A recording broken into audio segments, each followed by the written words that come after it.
if they win the ugliest game God ever created, if they win 3-0, if they win whatever it is, it must be a win. And then I'll worry about the style points and everything when they get home against the Giants. But overall, I agree with your point completely that this is a turning point. It's a complete turning point. This team goes 4-3 after a 4-0 start. Sound the alarms. It's a red alert on Monday. And red alert. If they win, and they're 5-2. No, it's bounce beautiful. back against the Giants. 6-2, you go to the bye. And if you're sitting 6-2 at the bye, you are sitting so pretty with their schedule. Right.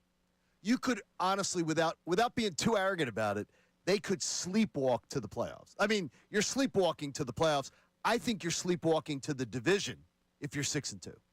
It's a sleepwalk. Oh, yeah, absolutely. So we asked this question to Andrew DeCecco. Our Birds Insider does a great job for, Birds Insider. And, of course, here on 97.5 The Fanatic. He's got the great podcast with the website. Check it out, 97.5thefanatic.com.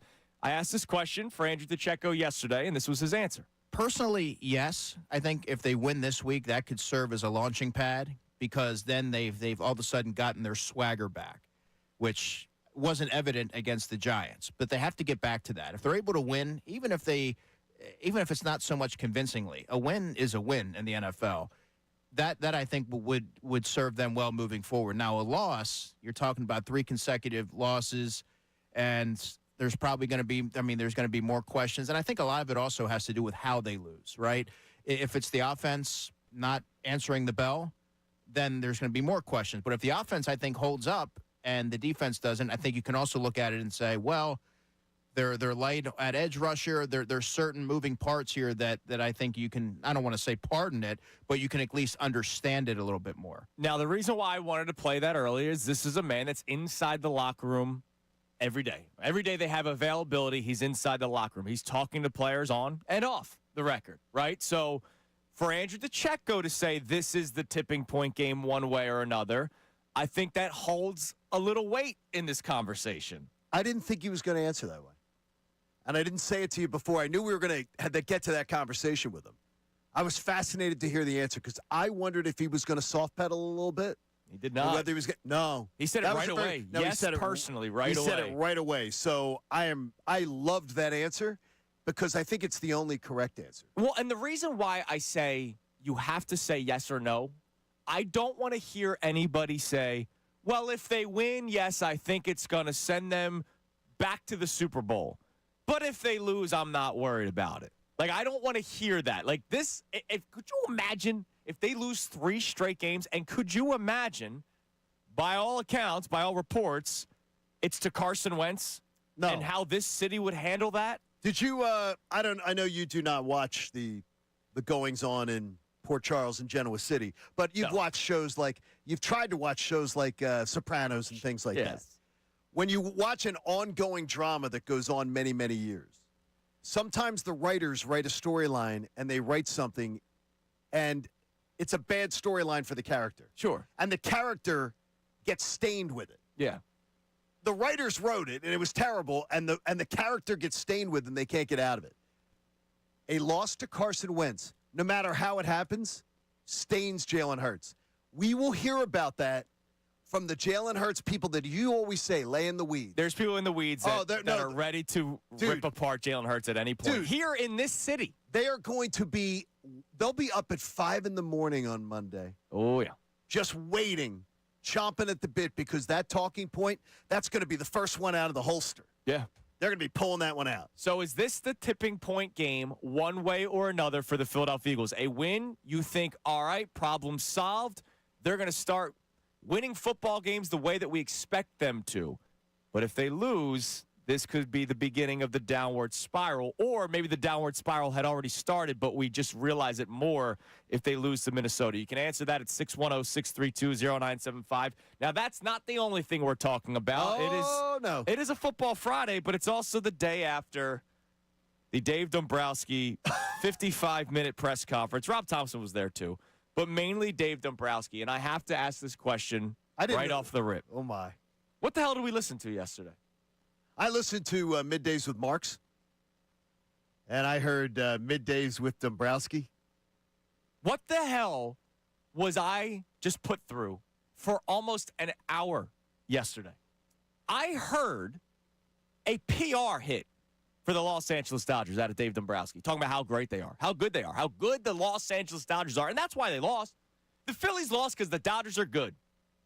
So I want to play something for you right away because Dave Dombrowski was asked about the previous collapses, the collapse in 2023, the loss to the Mets, the loss to the Dodgers. Take a listen to this, to me, very arrogant response from Dave Dombrowski that should piss off every single Phillies fan out there. Frankly, in 23, I was more heartbroken that we lost that series because I thought we had a really good chance to win it.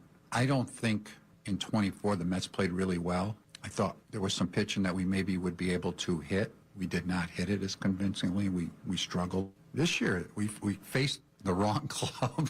For us at the time, that's a really, really good club. They are the defending world champions. They faced the wrong club. We just played the wrong club. I'm going to tell you that may have been, honestly, that may have been the worst answer.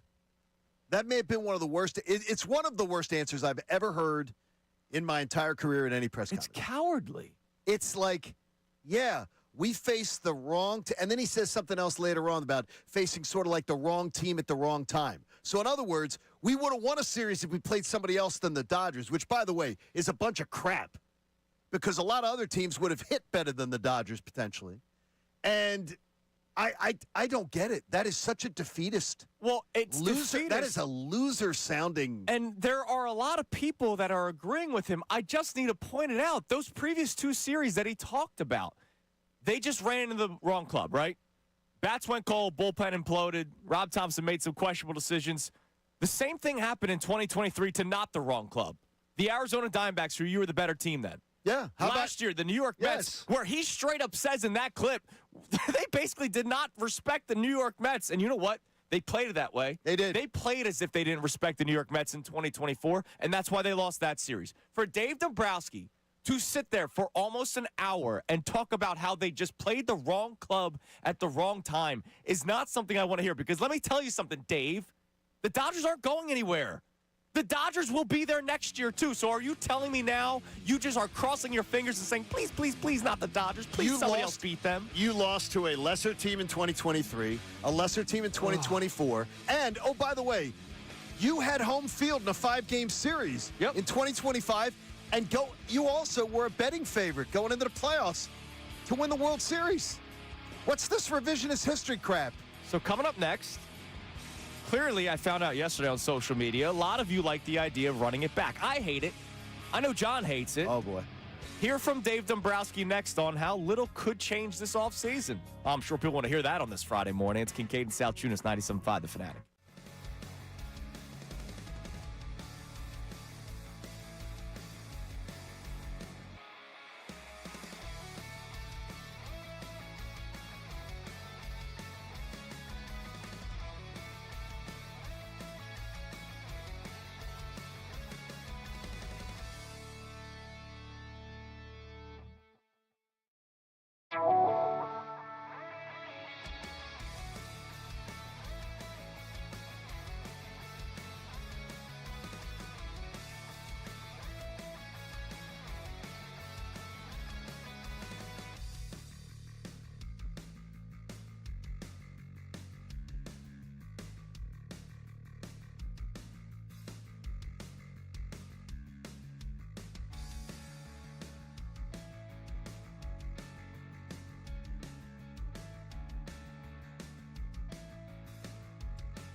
5 The Fanatic Sports Update. The plan for the Phillies. I'm Connor Thomas, and the Phillies had their end-of-season presser with Dave Dombrowski and Rob Thompson yesterday, and the two talked extensively about the plan going forward, including the return of the entirety of the coaching staff. Dave Dombrowski also talked about the room for improvement and how that could possibly get done. The reality of it is we have a lot of solid players in our lineup. There's not a gaping hole. Sometimes guys just have to do a little better than they do. And hope you get them hot, and you look to get a little bit better here, a little bit better there. Both of them talked about being close and the challenge of matching up with a team like the Dodgers. Still, the message of the day sounded more like minor tweaks than major changes. The Eagles continue to prepare for their road matchup with the Vikings on Sunday at 1 p.m. Grant Calcaterra did not practice yesterday. Jalen Carter and Landon Dickerson were limited, but Quinyon Mitchell practiced in full, so that's good news for the secondary. Flyers fell to the Jets 5-2 last night. Rough game, but Matvei Michkov did notch his first goal of the year. We'll talk to Kevin Nagadi of ESPN coming up at 9:10. Bryant McKinney, former Viking, joins us in 9:25 for the Minnesota perspective. This update's brought to you by Gary Barbero's on the Boulevard. Gary Barbera is going to put your rear in a Wrangler, Ram, a Cherokee, even a Grand Cherokee, starting at just $16,666. So push your tush to Barbera. Details at DallasStillSucks.com. I'm Connor Thomas on the home of the Sixers, Flyers, and Union. 97.5 The Fanatic and 97.5thefanatic.com. Eagles defensive coordinator Vic Fangio. We've had a hard time with the quarterback scrambling and running. That's made the stats worse than they are. We just have to play better. I got to call better defense. Philadelphia's home for the best Birds coverage. 97.5 The Fanatic and 97.5thefanatic.com.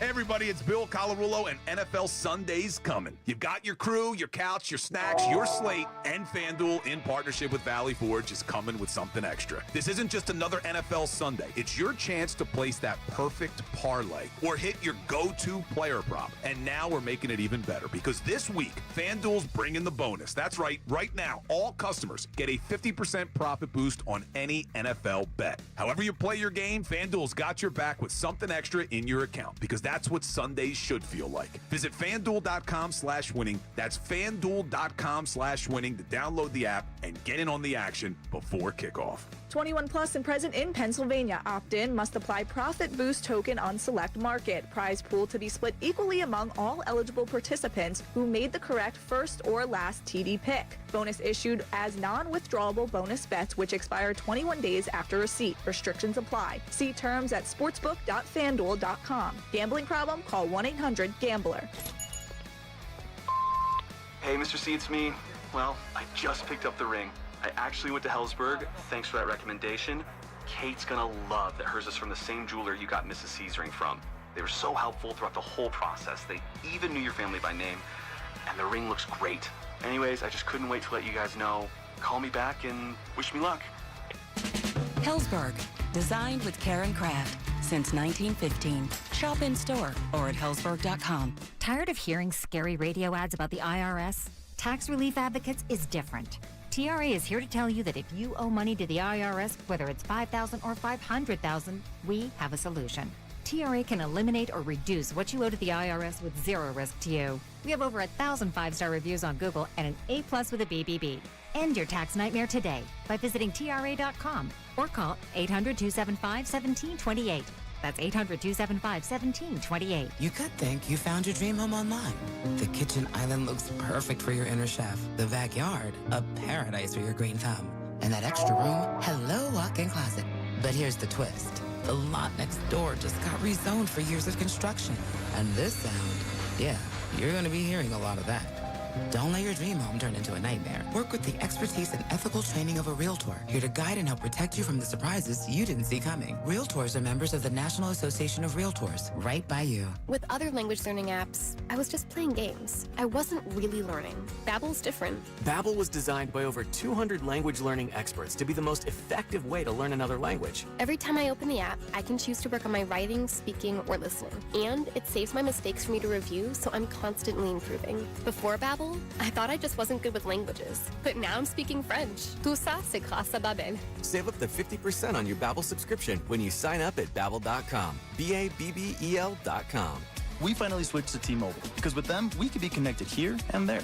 Let's watch a movie. And we have Netflix included to enjoy our favorite shows and movies. ¿Qué tal esta?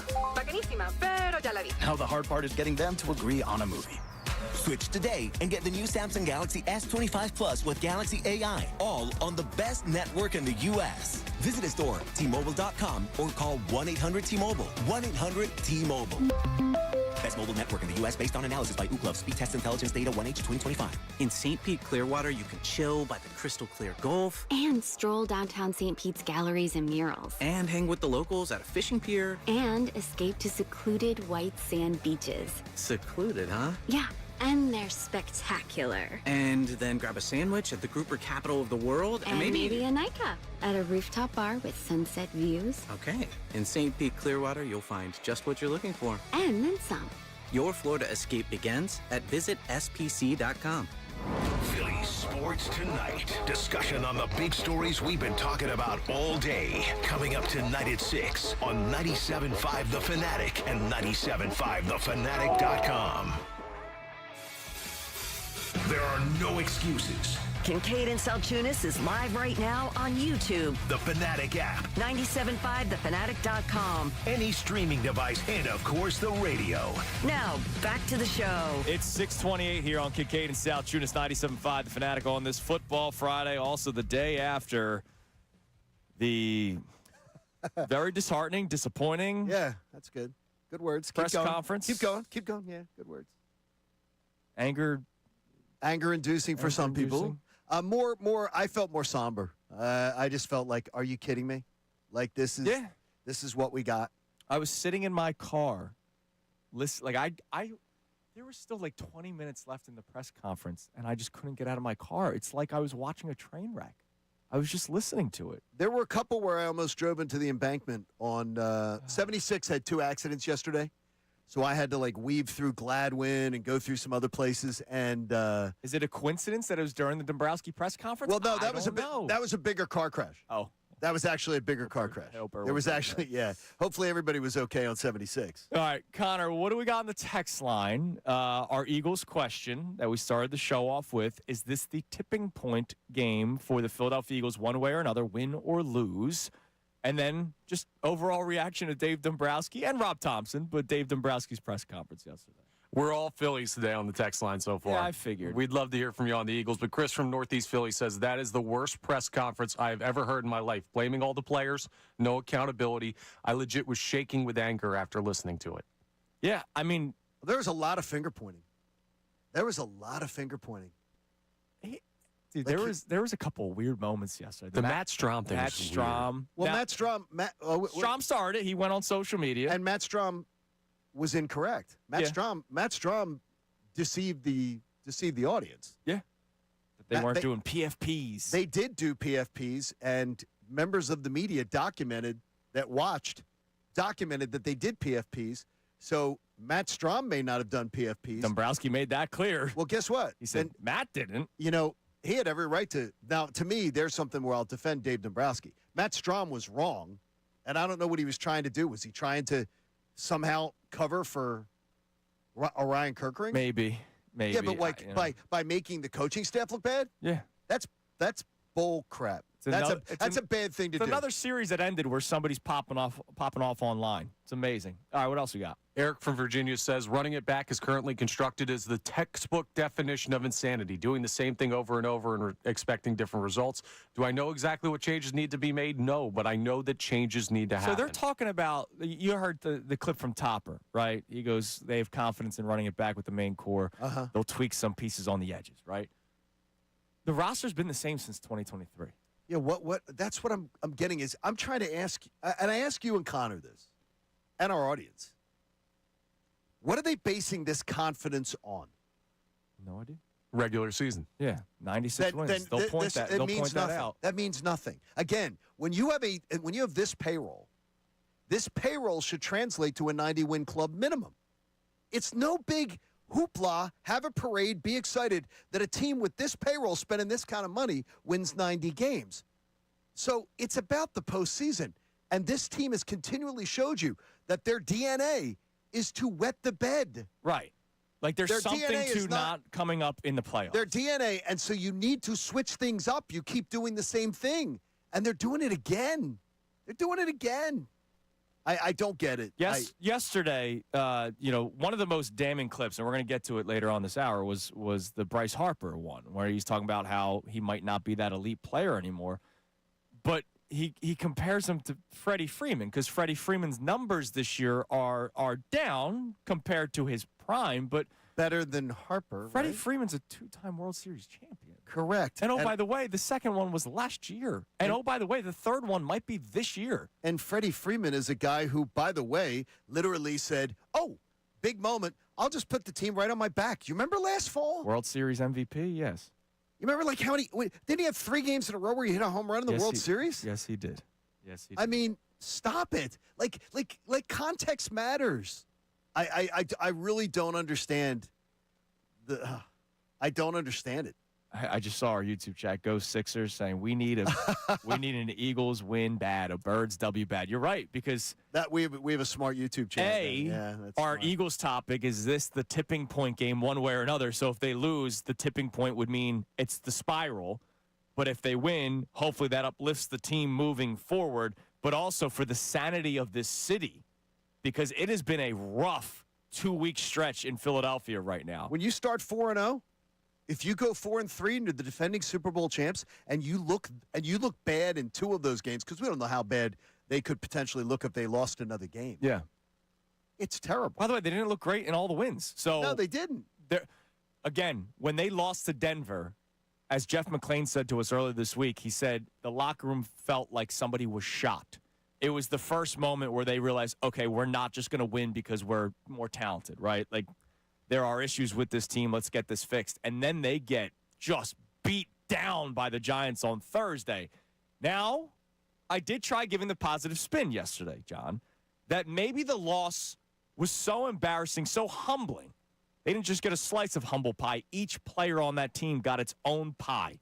They went to the bakery and ordered 53 humble pies. So Nick Sirianni earlier this week talked about dealing with adversities. Take a listen. You know, adversities are going to happen. They happen for every team in the NFL. They happen for every team. They happen for every person. You think back on your old experiences. You look back at adversities that we've had. I'm thankful for those. Obviously, this is a new year and new things, but I'm thankful for 23. I'm thankful for how 24 started off, because it put us in a position to do what we ultimately wanted to accomplish, our goal last year. So that is a mindset that is really critical to have, that adversities that you go through make you stronger if you allow it to. I like that answer. I do too. And I think it's the truth. Everybody's better off when you have dealt with some adversity and come through it. You're better off because of it. Yeah. When Jalen Hurts talks about you can learn in defeat, I truly believe you learn more from mistakes than you learn from success. Sure. So I agree with Nick there. That's great. But the problem is, I heard this after the first loss with Denver, and I heard it again after the Giants loss, so I can't hear it for a third week. Oh, if they lose to Yeah, Minnesota. that's why this is the tipping point He game. said the same sort of things about the Denver game, and then his team came out and laid a complete egg. He gets a lot of grace in my book because his team's continually – that's the first time I ever will question. Now, yesterday, Andrew Checker's like, I'm never going to question the effort. Yeah.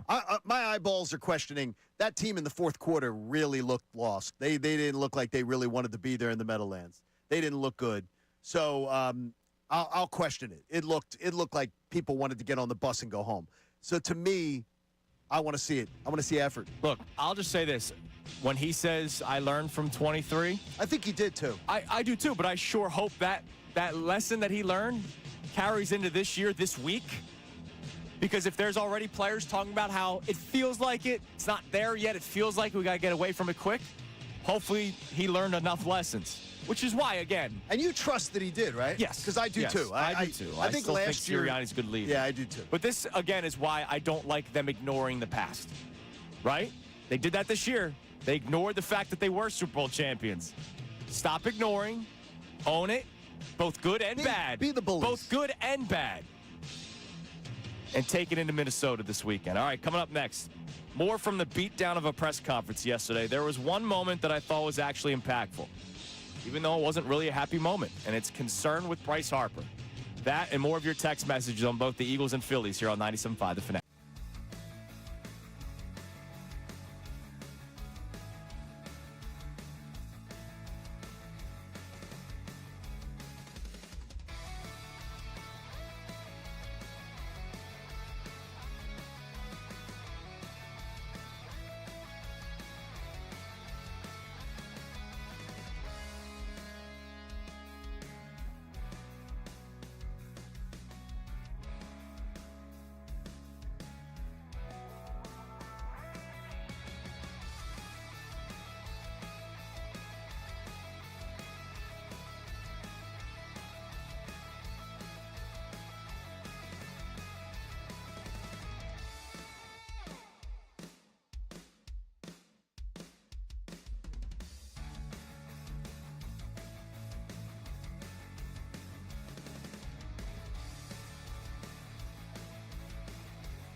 think it hindered him a little bit, like his power numbers weren't there. This was Dave Dombrowski on Bryce Harper's wrist. It's fine. Yeah, he's 100%. There was no issues at the end of the season with his wrist. So he says he's fine. He's fine, 100%. He was 100%. There was nothing wrong with Bryce Harper. So that means Bryce Harper just had a down year, right? Because statistically, nowhere near the Bryce Harper that we know and love, that he got the big contract, which again, I'm doing that contract, over and over again, right? I'm not trying to rewrite history. But here's what's scary. Later on in the press conference, somebody followed up. Wait, so if it's not his wrist, right? Like then what happened? Because the numbers were down. And I'll give credit to... People argued with me all summer, by the way. I know. And I don't understand how they were arguing it, but they continued to argue it. So Dave Dombrowski had to face it yesterday. And I'll give him credit. This was a very real and probably the only honest and real answer that we got yesterday.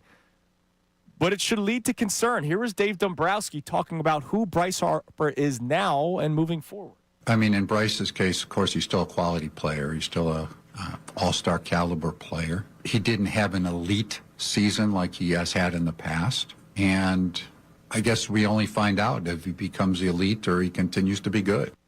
That's an honest answer, a fair answer, and it's going to get people all ruffled and, oh my gosh, did he say it? He said the truth.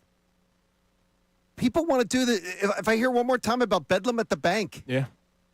For God's sakes, Bryce Harper has not been the same player for this franchise. He has not been a best player for his franchise for a while. Yeah, Kyle Schwarber, again, was the reason why you made the playoffs this year. It was not because of Bryce Harper. And we literally talked about this last week. I gave you a flaw or a concern of every everyday player or platoon player for the Phillies. And I didn't have a flaw for Bryce. It was a concern. It's a concern because he's still very good, right? Right.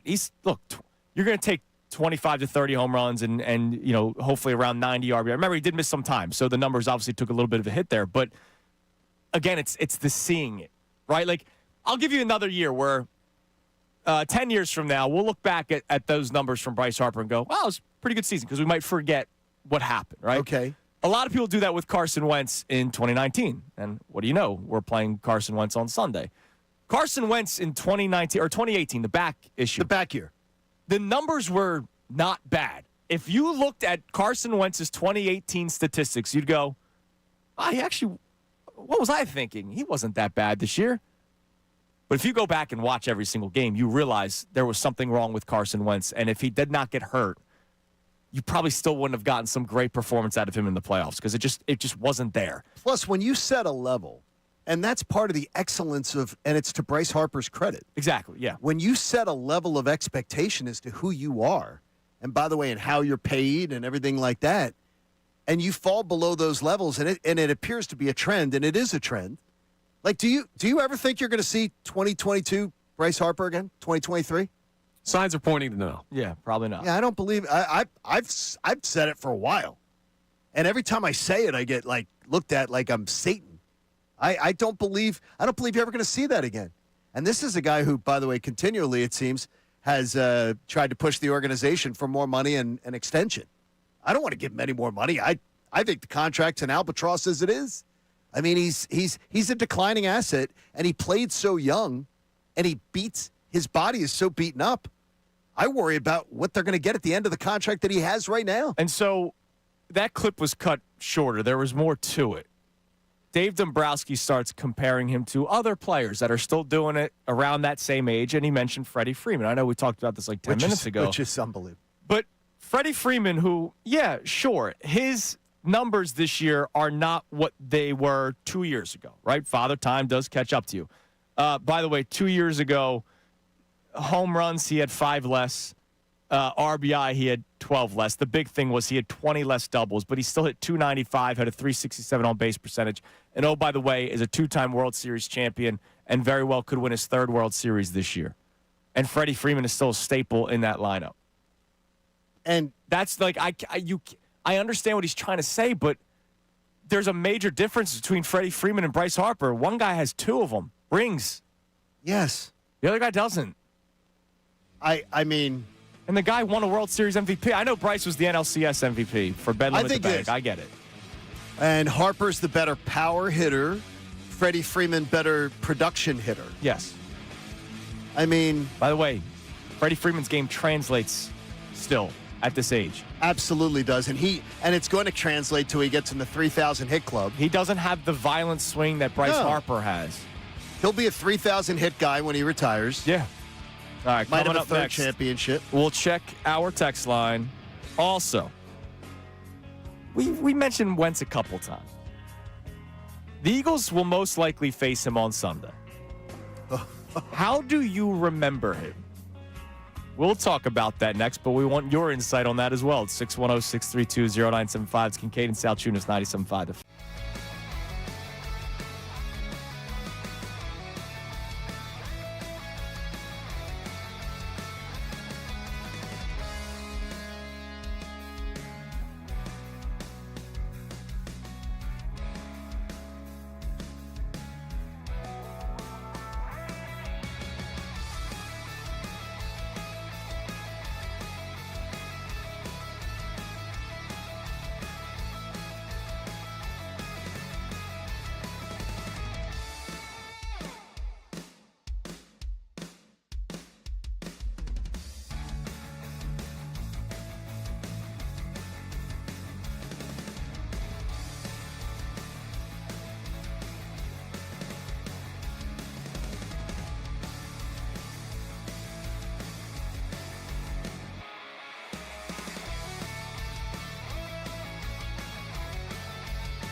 BabbleDot.com. All right, 6:55 here on Kincade and Salciunas 97.5, the Fanatic. It's the balancing act today between a football Friday, getting you set for Eagles-Vikings, and then, of course, reacting to that press conference with Dave Dombrowski yesterday, where I am amazed that there were a lot of people that came out of it okay. Hey, more power to you. You can feel any way you want to feel, but I just don't know what you're expecting next year. If they do run it back, like let's say they make marginal changes, which is what Dave Dombrowski kind of alluded to during the press conference, are you just excited that you know they're going to get back to the playoffs? Because they will. They're a good baseball team. They should. They don't suck. They are a good baseball team. But what tells you that it'll be different in the playoffs? It's a coping mechanism. That's all it is. If anybody, and I saw people from your post, multiple, and I was shocked I was shocked that because I would say, would you agree? Like 2/3 of the people were telling you you're being overreactive, you're being negative, you're being. Yeah, the responses. Around 2/3. Yeah, around 2/3. The people that liked the things, they agreed. But the ones that felt the need to respond pushed back. Yeah, and because they're trying to cope, because they were totally bought in. They're totally bought in. They don't want AOA to be over. Right. They don't want the daycare to be over. They don't want they've totally bought in, and they think they don't know the ending to this movie. And so they just keep buying in, and they're willing to double down. They're the people that go bankrupt at the casinos down in Atlantic City. Yeah. Because they just keep saying the next hand, it's the one that's the one that's going to hit. It doesn't make any sense. Here, really I'll give you a couple of responses I got on social media yesterday. So this is not after sleeping on it. This is immediate. You heard this and felt good. Yep. Or agreed with Dave Dombrowski. I had a guy, Range Rat Rick. Andrew's just looking for attention. Doubt he actually believes half the crap he says. Team won 96 games and had the second best record in baseball. How can any reasonable person argue that the team isn't close? Again, they won 96 games and lost the exact same way they did in the playoffs the previous 2 years to lesser opponents. Teams. See, that's the key. You can't. Everything must be taken in context. You cannot ignore context. You can't ignore that they've pooped the bed 3 years in a row. You can't. Like that. That's context matters. This person's name, I'm not calling him this, but this person's name, bitch. Oh, I like him. Variance, bro. Throw a 90-plus win team out there as often as you can. You'll find your way to a ring eventually. We have the ideal formula. We just need our guys to produce. It's that simple. I know you want it to be more complicated, but it's not. My response to him was, what is this ideal formula you're talking about? If anything, the opposing teams have an ideal formula because Bryce Harper, Trey Turner, and Kyle Schwarber had 3 total hits. It's not an ideal formula. What the Phillies do is not an ideal formula because their lineup goes limp every year. Dr. Avidan Appel couldn't help them. Nope. In the postseason. Mike Butts with the Z. They basically had the same team by them, the Phillies, in 1976, 77, 78. Pete Rose came, and a year later they won the whole thing. I responded with, look at the age of the roster in 1980. Yeah, exactly. Mike Schmidt was 30 in his prime. Everybody was in their early 30s, late 20s. The only people that were old, Steve Carlton, Larry Boa, and to his point, Pete Rose, who's the damn hit king. So you have a Hall of Fame pitcher. Yes. Not Hall of Fame batter, but you get what I'm saying, in Pete Rose and Larry Boa. Everybody else was in their early 30s or late 20s. And with all due respect, it's very much like where people will talk about the fact that the 1993 Phillies had multiple, 3 platoons. Right. I had jet black hair and I had abs. That's all I'm going to say. It's the 1993 Phillies. I'll give you one more from Brian. The Dodgers failed several times, losing to the Padres and Diamondbacks in early rounds before winning last year. Why can't that be the Phillies? And my response to him was, the Dodgers acquired this guy named Shohei Ohtani. Uh-huh. And they had already... He didn't realize that this is only his second season with the Dodgers. And they had already won a World Series before that. Yeah, now they won one with him. So there's a difference. They're 1 win away from getting back to another one. There's a difference. They could win. They're going to win their 3rd in 6 seasons. If they win the World Series, it'll be their 3rd World Championship in 6 World Series. 2.5 seconds. What do you mean? The Mickey Mouse. Oh, I know. But it's still. Hey. We'll call it 3. I know. I hate it. I agree with you, Connor. I don't count much of the COVID stuff, but it counted. They played it, and so I mean, it'll be their 3rd in 6 seasons.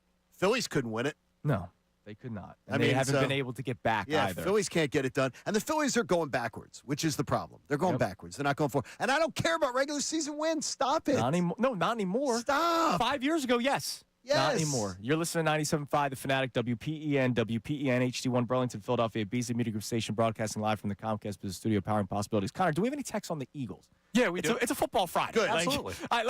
It can't just be all Phillies doom and gloom today. What do we got on the Birds? All right, so Colby in Central PA is going to check us out about the Birds, and he says the tipping point. No, this is not the tipping point for me. Our team needs a tune-up. If sacrificing another week to get right is what it's going to take, so be it.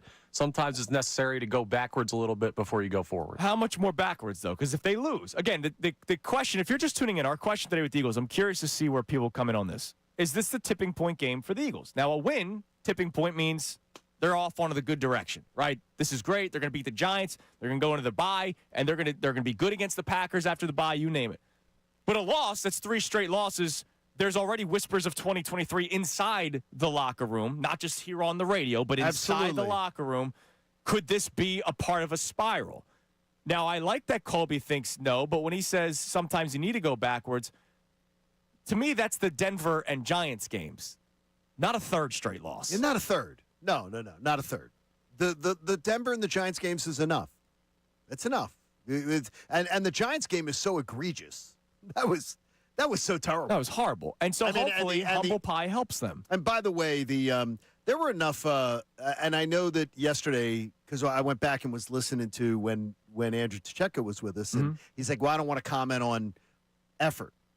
There were Eagles players who commented on their effort. Right. So I feel confident in just saying they weren't pleased with the effort that they saw. Just do your bleeping job, mate. So to me, that's the effort was not there. Was not there to their standard. To their standard. By the way, can you make that a drop? Like, if we ever screw up, that should be a drop. Yeah, I'll work on that. That's not a bad one. That's got to be on the drop board. Like, if I say something wrong, if I jump over the return sponsor, I need you to hit just do your bleeping job, Just mate. do your bleeping job. Even though he doesn't say mate, I just like to add that one in there. Well, the mate, we could edit it Yes, you mate can, in. from another one. All right, how do you remember Carson Wentz? Carson Wentz spoke to the media yesterday because he could be the starter. We don't know yet. It has not officially been announced, but you sent us a report yesterday that it looks like No, it's it is. trending It looks toward like that direction, that Carson Wentz will be the starter against the Philadelphia Eagles. Here was Carson Wentz during his media availability talking about his memories of being an Eagle. Earlier in my career, maybe had a different feeling, but at the same time, you look over there and I'm not even sure there's anybody on the defensive side that I played with. It just looks different. So it's another opponent. A lot of respect for those guys. There's still guys in that organization. There's a lot of good people that I still have a lot of care for and respect for. But at the same time, that feels like multiple lifetimes ago at this point. Yeah, I'm thankful for it. They went and got me at a high pick, all the things. It was quite the roller coaster over there. Winning the Super Bowl, even though I was hurt, right here in this stadium, I'm thankful for so many things. I grew up as a man. I got married, had a kid while I was there. So there's so many life changes that took place there. So grateful for my time there. Obviously, it came to an end rather abruptly, all the things. Everybody knows all that. But grateful for all the opportunities I had while I was there. You know what I didn't even realize? What's that? They're playing him in Minnesota where they won the Super Bowl. Yeah. I when he said it, I was like, oh, yeah, oh, my God, it's even more to this storyline. I love I think that answer from Carson was really good. Yeah, he's not running from No, I thought it was being a roller coaster. And I thought it was really good because he does whether it's authentic or not, and I do sort of think it sounded authentic. He sounds grateful. Like he sounded grateful to the opportunity he had here, and well, I would hope so. Number 2 overall pick. He's sad how it ended. He's sad how it all ended. Yeah, the only thing that was missing is at one point in that clip dropping and part of that I'm to blame for part of it. Well, he didn't put blame on anybody else, so I don't have any problem with him. No, he just said the roller coaster. Yeah, but I didn't. Well, it was a roller coaster. Yeah. I mean, I don't have any problem with him saying that, and he didn't blame anybody else, so I don't have any problem with him blaming. Like, I don't have any problem. He didn't blame anybody else, so. So how do we remember him? Now, look, we're obviously rooting for him to throw 6 interceptions. Oh, I want him to get. Oh, I want him to. You know what I need? I need a fumble. You want the Commanders game from a couple years ago when they sacked him 8 times and he was a mess. I don't think we'll see that. No, with I don't this think so defense. either. But that's what you want to see. Here's what I need. I need the signature Carson Wentz fumble, the strip. Yeah, holding on to the ball fumble, too long, like that, and I need 1 interception. So I need 1 bad throw. You know where you see Carson walking off the field where he shakes his head? Yeah. And he does that where he like sort of bites his bottom And lip. then they cut the camera to Kevin O'Connell, and he's staring at He him shakes like, his head. what are you doing, dude? I need that, and I need one strip sack. And I'm telling you, I feel like I see it. I feel like I see it, that's going to happen, that could happen. I sure hope so. So now that's part of how you remember Carson Wentz. The hero ball, and in 2017, before anyone could figure out how to stop him, it always worked. Hero ball worked. Remember that play against the Commanders where it literally he was in the pile, and then all of a sudden he popped out? And you're like, that was a Monday Night Football game. I Wasn't still it? remember the announcers remember. were like speechless, like they couldn't. It was Mike Tirico, I think, and on Monday. Gruden was still It doing was it. awesome. Like they were speechless. Like And what? Wentz will be escaping. Yeah, like that was amazing. There were moments, and I like to remind myself, again, when we remember, we have to remind ourselves. I like to remind myself that they were 11-2 and got home field advantage because of that man, right? Like Carson Wentz. We talk about winning the Super Bowl. Carson, you're not winning the Super Bowl on the road. They're not. The Eagles not having home field advantage, they would not have won the Super Bowl. I'm just telling you right now. With all the magic in the world that team had, I don't see Nick Foles going into stadium after stadium They wouldn't after have gone stadium. to New Orleans and won. They wouldn't have gone to other places and won. So I like to remind myself that he's a reason why that happened. But I also can't forget that he became a really wretched teammate. When it's been reported and talked about by former players numerous times now that there was, and maybe the story's changed over the years about how aggressive the interaction was between he and Darren Sproles. But when Darren Sproles literally has to go up to him and kind of shut him up for complaining about the team winning without them, not like, man, can you believe this? But, man, can you believe this? They're winning without us. Like, that's a bad teammate. It's a bad look. That's a bad look. And you know what it is, though? I'm going to write it off. I've always written it off this way. Immature. Extremely. Like, really immature. And I'm going to give him some grace that he was really immature. His season he was having an MVP season. He gets injured. Yeah, but then the immaturity did carry over into Indy. It carried over into the Commanders. I get that. But I'm just talking about that incident. I sort of am going to give him, not a pass, but I sort of get it. I can't. I get it. If you're, like, upset that your team's winning. No, I get it. You get no pass from me. No, at the time, that's a bad teammate. Like, Darren Sproles had every right to be like, you said what now? No, I get it. It's a bad teammate. So we want to hear from you on that as well. At the time. How do you remember Wentz? 610-632-0975. We're going to check our text line heavy coming up next. And we have something different that we're doing on the show. Ah, yes. 3 times today. I'll explain about it coming up next because it's 7:25. We do it for the first time. It's Kincade and Salciunas, 97.5 The Fanatic.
7 a.m. hour is brought to you by the BetParks online casino and sportsbook app. Live bet sports on the BetParks app. Play all your favorite casino games. There's always another way to win on the BetParks online casino and sportsbook. Got to be 21 in Pennsylvania, Jersey, or Maryland. Gambling problem? Call 1-800-GAMBLER. All right, before we get to our text messages, the Eagles injury report from yesterday. Grant Calcaterra did not participate in practice with that oblique injury, so he's going to be out, it looks like, again, for a second straight week.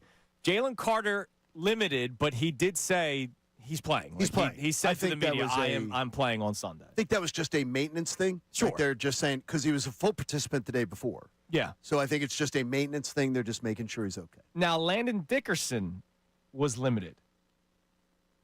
I wonder, John, because you and I talked about, Landon's injury and how maybe, even though it said 1 to 2 weeks, maybe it's a little bit longer. If the Eagles are 5-1 or 6-0, he's not playing this week. Yeah. Is there a chance we see Landon Dickerson because they go, we need to win a football game? I do not think we see Landon Dickerson. Do not. Do not. So then is he back against the Giants? Do not. And if they win, I do not think you see him back against the Giants. I agree with you. I think Landon is going to... I think he needs time. I think they need time, and... if they lose. Boy, if they lose... Now you're 4-3. It can be a different story. I'm telling you this, it's a 5-alarm fire. I mean, it's a 5-alarm fire if they don't find a way to win. It is. If they don't find a way to win on Sunday, a 3-game losing streak for Nick Sirianni, the first time since year one? Or is it? No, since 2023. Year one. Okay. 2023 December. That's bad. That's really, really bad. It's not ideal. Now, the thing you got to remember with Landon is, the division's still wide open for the Birds. So if we're looking at, base level, make the postseason, you want Landon available so you can, still being safe with him is still smart. I want him to be safe, but I'm just saying, if they lose... It opens the door. Sunday, he might have to play the following week. I mean, you're tied with the Commanders. If the Commanders beat the Cowboys and you lose, you're tied with the Commanders. Yeah, no, I get that. I'm just saying there's a lot more season to go to where, we feel like you got to win this game, tipping point. I guarantee you the Eagles are looking at it we got a long path ahead of us. By the way, best news from yesterday, Quinyon Mitchell, full participant with the hamstring injury. That's a big thing. Because you could not go into this game against Justin Jefferson and Jordan Addison with Adoree Jackson and Keely Ringo, respectfully. You just couldn't do it. No. All right, what do we got on the text line? You still are. You're going to still see a lot of them. Yeah, absolutely. And they're going to find them. I guarantee you Carson Wentz is going to be able to find them. They will look. What do we got? All right, so we have a check-in here from our guy Zach, who said if they run it back, and it sounds like they're going to, talking about the Phillies, I'll probably watch, but it's 100% wake me up in October, and even then, I'm not believing because they haven't showed me anything different. Go Birds, ? Yeah, look, I know you're going to watch. John, when we had the conversation the other day about the wake me up, Connor was spot on. It's hyperbole, right? I don't think there are people that are not going to watch 162 games and then just turn it on October 1st or whatever day the first game is. But for anybody that's watching the games and in the back of their mind going, I don't care what I'm seeing, it's all about the postseason, I can't blame anyone for that. No, I can't blame them. I didn't blame them the other day. But you become a casual. You become casual at that point. You're not invested. If that's your attitude, you're not in. Well, watching is an investment. No, to because begin with. Because you're not invested. You don't have your heart. If you don't have your heart in it, you're not invested. Well, you're not becoming anything. You're being made into something by the organization. No, because not everybody chooses to be made into it. No, you choose to be made into it. I'm not going to be choosed. I don't care what Dave Dombrowski did yesterday. They're not choosing to make me into that. I refuse to be made into that. Well, I'm not being made into it. I'm just becoming it. Well, then that's a choice you're going to make. I'm not going to allow that to happen. It sucks because of the fact that they are too good. If they were a team that was marginal, sure, I could go and understand the sentiment much more. What I'm going to hope for is that there is some of the new faces that get infused change some of my attitude, and that then maybe at the trade deadline, you find somebody that adds some juice, and then maybe you get that. But I just think they're going to go spare parts and bubble gum, which is what really bothers me. Yep. And they're going to get old. They're getting old.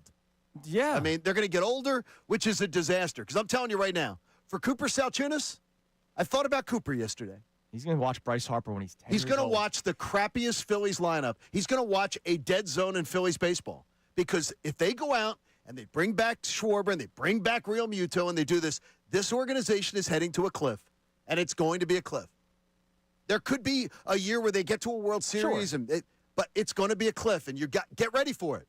Because there's going to be so much bad contract, it's going to be terrible. All right, here's the deal. Coming up next, we're going to start something. It's not something that we're going to do every day. No, we'll try it, though. It's on days like today where, look, we're balancing the Eagles and the Phillies because it's a football Friday, and we're getting you set for Eagles-Vikings. But after a day like yesterday, we all have so much to say, all right? So much so that I want us to each have our own individual segment. We're going to call it Floor is Yours. It's something that we'll do occasionally. So coming up next, the floor will be mine.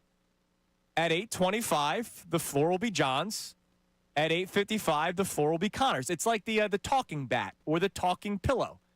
We will have the talking pillow in our hands, so it is our turn to talk because we all have a lot of emotions that we want to get out following that Dave Dombrowski press conference. We have a lot of opinions. We have a lot to say, as the promo used to run here on the station. They have a lot to say about Philadelphia sports. So coming up next, the floor will be mine. And I will address a lot of things that came out of yesterday's press conference, a lot of my concerns for the team moving forward, and unfortunately concerns that I've had over the years that have not been addressed. So the first rendition of Floor is Yours comes your way next. John's will be at 8:25. Connor's will be at 8:55. Get your popcorn ready. That comes your way next here on Kincade and Salciunas, 97.5 The Fanatic.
It is 7:25 here on Kincade and Salciunas, 97.5 The Fanatic. So we're debuting something today that we're not going to do every day. It's just on major days like this morning, following yesterday's press conference from Dave Dombrowski.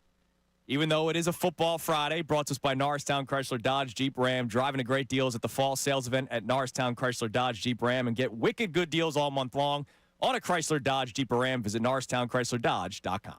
Andrew Salciunas, the floor is yours. All right, so for 55 minutes yesterday, I had to hear a future Hall of Fame executive, a man that is well-respected all across Major League Baseball, a man, by the way, who was given $300 million to work with, tell me that they just lost to the better team. They just lost to the better team. That's why they got eliminated, because they just lost to the better team.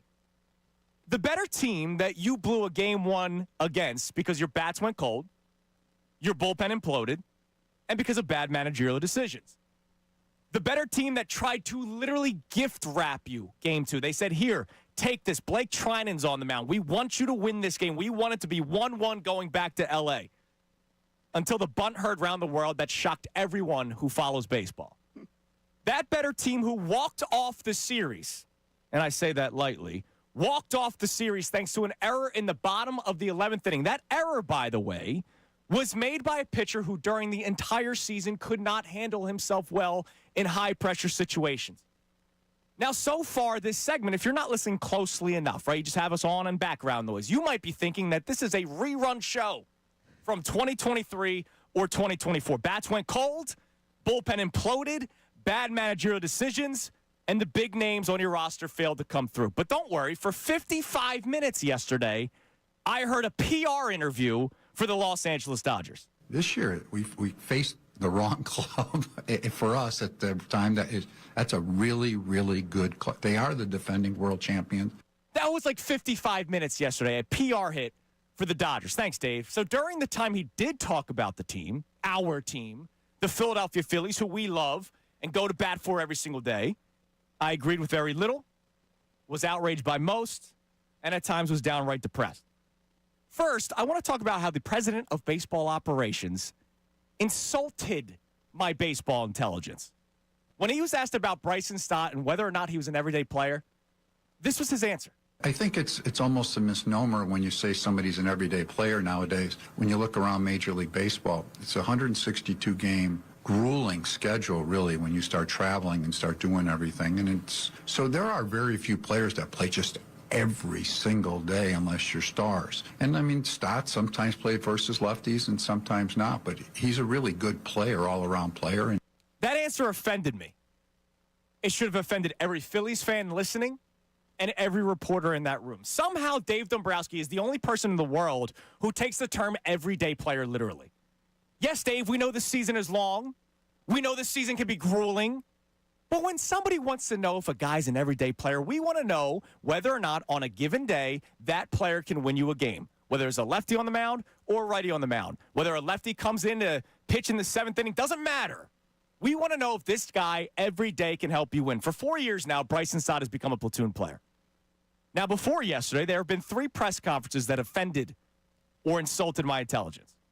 Andy McPhail, when he uttered the words, if we do, we do, we don't, we don't, after a lackluster trade deadline when asked if they were going to make the playoffs. Chuck Fletcher, who told us that the Flyers were the 5th most improved team in the NHL after finishing 8th in the Metro the previous season when they finished 7th, the time he mentioned those words. And earlier this year, when Dave Dombrowski talked about why they couldn't call up Justin Crawford, remember, Crawford could not get called up because there was not a place to play him every day. So let's go back to the trade deadline when he had those comments, shall we? At the time, Max Kepler was one of the worst valued contracts in baseball. But he told us that he had some good swings recently. Now, credit to Kepler, he turned his season around. But that answer at that time was ridiculous. And oh, by the way, Dombrowski was quick to tell you that Kepler will not be returning in 2026. So much for that. You blocked a guy for a guy you knew you weren't going to bring back. Another player that had blocked Justin Crawford is someone that you tried telling people is an everyday player, just like Bryson Stott, and that's Brandon Marsh. From the beginning, you guys know I was not fond of the trade. I never viewed him as an everyday player, but somehow the man running the team missed that. And somehow that player was batting 5th in their playoff lineup. And as I said earlier to you guys, Before anyone tells me it's because Harrison Bader was hurt, look at the lineup in Game 1. Before anybody got injured, Brandon Marsh batted 5th. To be clear, that's not Marsh's fault that the team overvalued him. I've said it for years. He will be a 10-plus year player in Major League Baseball, but he is not an everyday player, in my mind, to be a starter on a World Series roster. And yet he has been for 3 straight years. Then there was Nick Castellanos who blocked Justin Crawford, right? For 3 straight years, you had no problem talking about how he needed to do more. All the reports, all the leaks that you were looking to trade him. And even though I know a lot of people in this fan base agrees with your sentiment toward Nick Castellanos, I will remind you that this year and last, he was one of very few players on this roster to have moments in the playoffs. But you will just kick him to the curb. Now, I will say there was at least one person that took accountability yesterday. Say what you want about Rob Thompson. When it was his turn to talk, he owned the mistakes that he made. He talked about the decisions that hurt the team and how he will think about them every day until next spring training. He raised his hand and said, "This is on me." I appreciate that accountability because I did not get that from Dave Dombrowski. Some of you listening right now may have joined the show today, maybe for the first time last week, maybe last month. What I would like to say is that I've been screaming something from the mountaintops about something since the moment Rhys Hoskins got hurt in spring training of 2023. It's a long time ago now, guys. I appreciate that Rob Thompson said this yesterday. You know, our lineup's pretty deep. We're awfully left-handed, I can say that. So where that comes from, right-handed, about where that comes from, I don't know. Is it out there? I don't know. But we're awfully left-handed this year anyway. This year? No. You were awfully left-handed last year and in 2023. I'm just glad that 2 seasons later, we finally realized this. 2023, sure, I'll excuse the lateness of the injury. It happened toward the end of spring training. But at the trade deadline, when you had a chance to try to acquire a right-handed power bat, or anybody from the right side, you acquired Rodolfo Castro, who didn't sniff the big leagues this year. I can't excuse that.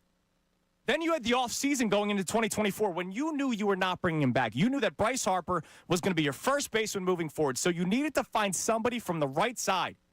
So your idea was, this will be the year that former top prospect Christian Pache will help us. This will be the breakout year when pencil bat Johan Rojas is going to help out this lineup. Those didn't work out either. And then 2025, the offseason going into this past season, it was glaring, right? We all knew it. We all knew that you needed a right-handed bat. We all talked about it, screamed about it. You signed left-handed hitting Max Kepler. Of course, there was always the breakout power season from your 6'5" third baseman who has hit 20 home runs once in his major league career. Yet last year, when you tried trading him, because you did, you tried getting prime Barry Bonds in return. It didn't happen, so you ran it back for the 3rd straight season. Now, the only real and honest impactful moment was when he was asked about Bryce Harper and had this to say. I mean, in Bryce's case, of course, he's still a quality player. He's still a all-star caliber player. He didn't have an elite season like he has had in the past. And I guess we only find out if he becomes elite or he continues to be good. I don't disagree with what he had to say. Last week, we talked about it. We talked about our concern that Bryce Harper may not be that Bryce Harper anymore. But what wipes away the realness of that moment was when he contradicted himself later by talking about 41-year-old Aaron Rodgers and the Golden State Warriors. Sports has changed a lot in quality premium players that continue to perform at high levels due to so many things that we've indoctrinated throughout the years. Better conditioning, better nutrition, better combination of sharing of information. Golden State Warriors, one of the favorite teams in the NBA this year. 4 players over 35 years of age that are going to be starting. It's never happened before. You've got 2 clubs that are competing this year. They got a 41-year-old quarterback that's going to be on Thursday Night Football. I'm just going to keep it 100. The Pittsburgh Steelers aren't going to win a damn thing this year with that 41-year-old quarterback, Aaron Rodgers. And the Golden State Warriors have Steph Curry, who's still playing at an elite level. If you're worried about the decline of Bryce Harper and maybe not being that elite player anymore, why are you telling us that age is pretty much just a number because of what other teams are doing? Since the trade deadline of 2024, I've been saying this on this show. Dave Dombrowski has been getting by on his resume. He has become, and I'm sorry that you have to catch a stray a week before your season starts, the Daryl Morey of Major League Baseball. who's just getting by on resume. Tell me all you want about a World Series appearance in 22 and what you did with Boston and what you did with Detroit. Your 95 wins in 24. Your 96 wins in 25. John Middleton wants his freaking trophy back. I want the freaking trophy back. The city of Philadelphia wants the freaking trophy back. And unfortunately, I don't think we're getting that anytime soon. And there's that. Yeah, I don't think you're getting that trophy back anytime soon. Thank you for my time. Not with that game plan. Not with that game plan. No. All right. John. I think the jury rested. John, the floor will be yours at 8:25.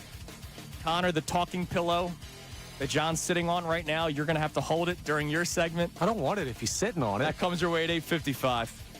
But coming up next, football talk. Earlier this week, we debated which teams the Eagles would prefer to win between the Lions and Bucks. Johnny, there's a couple other matchups to discuss as well, and we'll do that next. It's Kincade and Salciunas, 97.5 The Fanatic.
.40 here on Kincade and Salciunas, 97.5 The Fanatic. Maria checks in, Johnny, one of our great listeners. What's up, Maria? We interact with Maria often.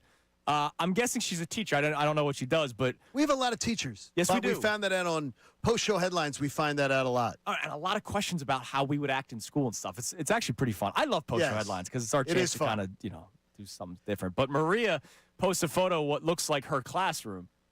I think you may need one of the talking ducks for your new segment. She has ducks. So whoever has the duck, the rubber ducky, it's their turn to talk. Oh, the talking Just like duck. the talking bat. That was something. That was from a movie, The Talking Pillow. So the talking duck. We didn't have any of that stuff in school. You just literally didn't talk when someone else was talking. Unless it was your turn to talk. Or the nun would come around and smack you. Yes. You see, there used to be a different era of you just got told not to do something, and if you didn't do it, there was consequences. By the way, Nate Tennyson went 5 for 5, I think. 4 for 5. 4 for 5. As did I. In the Catholic question? That's what I did Catholic too. Questions, and Nate got the same one wrong that I did. What was it? It was the. I'm not good at this. So it was the feast. The feast that celebrates Mary's full, the full movement of her body into heaven. And I always say the Ascension, and it's the Assumption. The Assumption. I had the date right. Don't make an ass out of you. August 15th. You shouldn't assume that. But it was I said the Ascension. He said the Ascension also because she ascends into heaven on the Assumption, which is weird. So it's a weird little thing. So we both made the same mistake, and many Catholics do. But Nate made me very proud with that. Good job. Can we do 50 home run seasons again? Yeah. I'm out of my Very depth good. here. All right.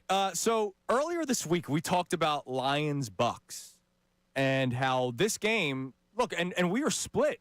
Me and Amy said we'd prefer the Lions to lose. You and Connor both said you'd prefer the Bucks to lose. Yeah, I want the Bucks to lose because the Bucks you need to get ahead of the Bucks again. The Bucks, you have the tiebreaker with the Bucks, so get the Bucks their second loss because the Bucks' schedule is very navigable. And ours is not. I don't think I don't think there's a wrong answer. Like let's say that, right? Like I said Lions because I don't think it's a guarantee the Eagles beat the Lions. Their schedule, so I kind of need the Lions to start getting handed L's from other teams. Yeah, I'm telling you right now, the Buccaneers' schedule, you need them to lose that game. They don't have a ton of maybe at the Bills. At the Bills is the only game I'm telling you. At the Bills is the only game I'll tell you pretty much that I'm writing them in and saying loss. Sure. At the Rams, maybe. Not the way the Rams are playing. All right. Here's another one. Sunday night. So we got Monday night, Bucks Lions. What do we have Sunday night? Sunday night's Falcons Niners. Okay. Now, not as impactful as Bucks Lions because those two teams could be fighting for the 1 seed. Sure. But the Falcons and Niners are both fighting for a division win, right? A conference win. Well, no, what I'm saying is they're still fighting for their division. The Falcons are what? Sure. They're two Falcons are one game back, 2 games back? 2.5 because they lost to the Bucks at home already. So they're 2 games back of the Bucks, and they lost at home already to the Bucks. So they're 2.5 back in the division. And the Niners are a part of that 3-way tie, which is why I think the Niners losing would benefit the Eagles more because they could still win the division. They might not with all the injuries that they're dealing with. I think the Seahawks and Rams are better teams. Especially with all the injuries they're dealing with. Yeah. So to me, I'd rather see the 49ers win the division. Okay. I'd rather see them win the division. So I'm rooting for a 49ers win over the Falcons because have the Falcons get a loss there and go to 3-3 because you just as far as I just think that I want the worst team to win the division. See, that's interesting. And it's a good way to look at it because I think the Falcons are not going to win their division. Right, so the Bucks are going to win. Win or lose, the Falcons are not winning the division, which is why I almost say I'd rather the 49ers lose. But the Falcons could be the top wild card. Sure. Which would mean right now where the Eagles sit, they could be the team that has to host the top wild card. And right now, the way the Eagles defense is playing, I'm not sure that that's a great matchup. I just don't want the Niners to keep on piling up wins because let's say they do win the division. Let's say they oust the Seahawks and the Rams. I want the Eagles to be the 3 seed or the 2 seed and not the 4 seed. Sure, I get you. I'm going Falcons easily in this one because even with the playoff scenarios you lay out, you want them to win. If Michael Penix rolls into the link in January, you are advancing. I agree with you. So that's why I'd rather see the Falcons. Now that Falcons defense is pretty good though. Yeah, they are. All right. Now, this one might be even harder. You just watched. Yeah, the Jackson Dart. Giants. I know. You're right. You just watched Jackson freaking Dart just carve you up. And you're that arrogant about it. Yeah, on the road, short week, early part of the season. The link in January, unless it's a collapsed 2023 year, is a really tough place to play. We'll find out Sunday. I watched the Arizona Tipping Cardinals point come in game. on New Year's Eve and just run all Well, let's hope over that you. they're not doing 2023. I mean, well, no, this is looking like 2023. I know that's why our topic That's what today I'm is whether or saying. not this is the tipping point That's game. what I'm saying. I mean, come on. And I think a lot of people are afraid to answer that question. Is that right, Connor? I don't know. Let's check. I think a lot of people are just focused on the Phillies. I know. because of All right, Sunday, 4:25. Commanders Cowboys. That's the game I'm looking forward to. Now, I'm this watching is that one. interesting because if you guys remember, before the season started, now this was before Micah Parsons got traded because I did not think Jerry Jones was actually going to go through with it. I had the Cowboys coming in second place in this division. There's only one right answer here as to who you're rooting for. Only one right answer. Is it the Cowboys? Yes. We're rooting for the Cowboys. We want the Commanders to get a fourth loss. Yeah, because they're more of a threat now that Micah Parsons. Yeah, because you the want- Cowboys literally don't have a defense. You want the Cowboys to take out the Commodes and have them have a fourth loss and a fourth conference loss. Because then, as Connor was pointing out earlier, no matter what struggles you're having, you should be able to navigate the division if that's the case. Yeah, and you already have the one-game advantage over the Cowboys head-to-head, so we're rooting. Sure, that's a good point. I You'll have almost to revisit that at Thanksgiving. we're rooting against the Commanders. I will not say the alternative. I got Correct. you. You I don't think want to that's a say good you're rooting point. for the Cowboys. Okay. All right. What do we got on the text line, Connor? All right, so we mostly have people checking in on the conversation about the Phillies, but we do have someone asking about the turnover question that John had about 2 turnovers. And this texter says, John, who's getting a strip sack? We have 0 pass rush. How about this? You could have Jordan Davis goes in and gets him up the middle because right now they've been giving up pressure up the middle. Okay. So Jordan Davis, or let's just say Jalen Carter gets through and strips it out of his hands. Something like that, because they have been having a little bit of a problem. And you know that at times Carson can hold on to it too long. Well, that's the thing. It's not you're expecting It's not Jalen's edge, Hunt to and come I'm not off thinking the edge. It's that, but by the way, edge could happen too. No, but it could Carson happen later helps. in the play. Like you're Right. not saying that Jalen Hunt's going to turn to Trent Cole or Reggie White. That is correct. And get to Carson Wentz. And I'm not trying to put words in your mouth, but I know where you're going at with this. Like Wentz, that's been Wentz's problem. Even when he was good with the Eagles, it was a problem holding on to the ball too long. Jalen Carter can do enough to make him dance around back there. And then who knows, a play breakdown and a line back. Absolutely. N'Kobe Dean says, "Oh, I see a hole here. I'm going to take it." I Knock know, it out. I know someone can shoot the gap on Carson Wentz and get him to cough up a ball. Yeah. We saw that enough. And I still respect the danger of Carson Wentz. I expect Carson Wentz to maybe have a better stat line than Jalen Hurts even in a loss. Could. Because of passing the ball. Yeah, they're going to throw the ball a lot. Yeah, they're going to pass the ball. All right, coming up next. Sometimes dreams aren't reality. We know that, Johnny. But 2 dreams died yesterday for some Philadelphia sports fans. At least I think. Maybe you guys will push back on it, but we'll get into this coming up next. It's Kincade and Salciunas on this Football Friday, 97.5 The Fanatic.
BabbleTown.com. 1666 tax tag and $477.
.754 here on Kincade and Salciunas, 97.5 The Fanatic. All right, two quick things from last night's Thursday Night Football game, if people didn't see it.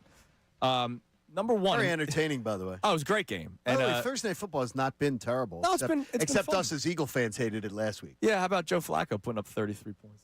Yeah, and by the way, like what, with 8 days with his offense, 8 days with that, 9 days, excuse me, with that playbook. Isn't that amazing? Well, he's the lead. So 9 days with a playbook that he didn't know. Are you saying 9 Jalen isn't? days. And a new offensive coordinator that he didn't know. And Joe Flacco can just throw it all over the field. 16 catches for Jamar Chase is freaking awesome. Oh, and they targeted Jamar Chase 20 times? Yeah. I believe. So all the Kevin Patullo apologists, zip it, as Dr. Eva would say, zip it, zip it. Because you don't make any sense. You make no sense. Yeah.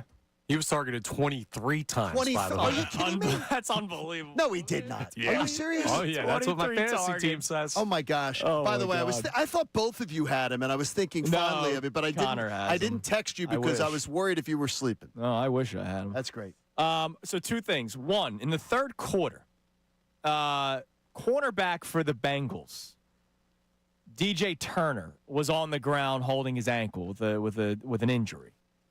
And I don't know who it was. It was a number 50 player, but I can't see the other side, so I don't know if it was 53, 56, or 58. Went to help him up. And Turner's like, I can't get up. So he still has his hand extended. So he starts doing his handshake with him while he's on the ground. And DJ Turner's literally like, can you just pick me up? Like, yo, dude, what do you do? Like, how does that? Oh, let me give my handshake to the guy that's hurt on the ground. That's number one. Number two, speaking of dropping somebody to the ground, did you see what happened to Rodgers? I did see it now that I see it in real time. Wow. So Aaron Rodgers threw a touchdown, and as he was running off the field, Broderick Jones, who's one of the linemen, offensive lineman of the Pittsburgh Steelers, jumped on his back and tackled him to the ground.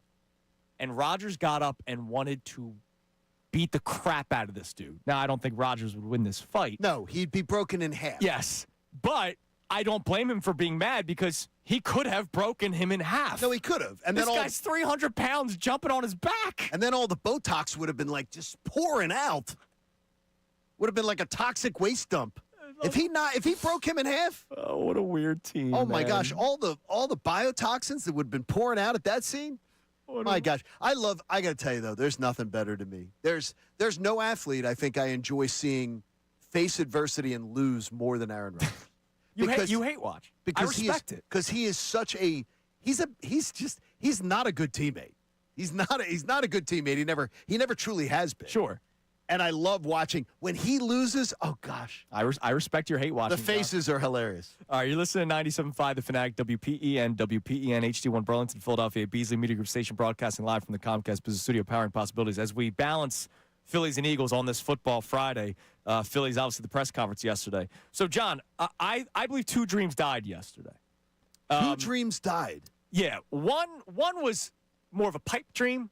We'll do the Hendrickson one first, Connor. Earlier this week when we had Jeremy Fowler on, he was tremendous, right? He really when it came to the Eagles and stuff around the NFL. I felt the need to ask it, even though I kind of knew the answer, but I felt the need to ask it because the Eagles desperately need an edge rusher. They desperately need a second corner. And he did say the Eagles will be out there looking, hunting, and trying to trade for a player. And will be aggressive for And him. how he calls about everybody. Right. So I asked him about Trey Hendrickson, and this was his response. I'll put him on just as far as like a call. Sure. I was told but I'll take it off because I was told Cincinnati's not trading him. Now, if they're 2-6 in 2 weeks, do we talk or does Cincinnati intensify talks? Maybe. But I was told pretty firmly they have no plans to trade him. So I'll take it off for that reason. So the Bengals winning yesterday kills that. Well, I don't believe it was ever happening either. No, neither did I, and that's why I said it was a pipe dream. But like, if they fell, look, he's on his last year, right? So if they fell to 2-6 in Jeremy Fowler's example, then it could have. But it may have been smart for them to trade because what's the point? And why does everybody think that the Eagles would be the best team to get him? Everybody does. Because the content aggregators do. Yeah, and because they put Eagles on it because they know it's going to get clicks. But here's the other reason, John. They don't know caps. They don't know the cap. A lot of these people that write it, they see the need, and they need an edge rusher. They need one desperately. They need Trey Hendrickson, but they can't afford. No, they Trey can't afford it Hendrickson. because look how he structured last year.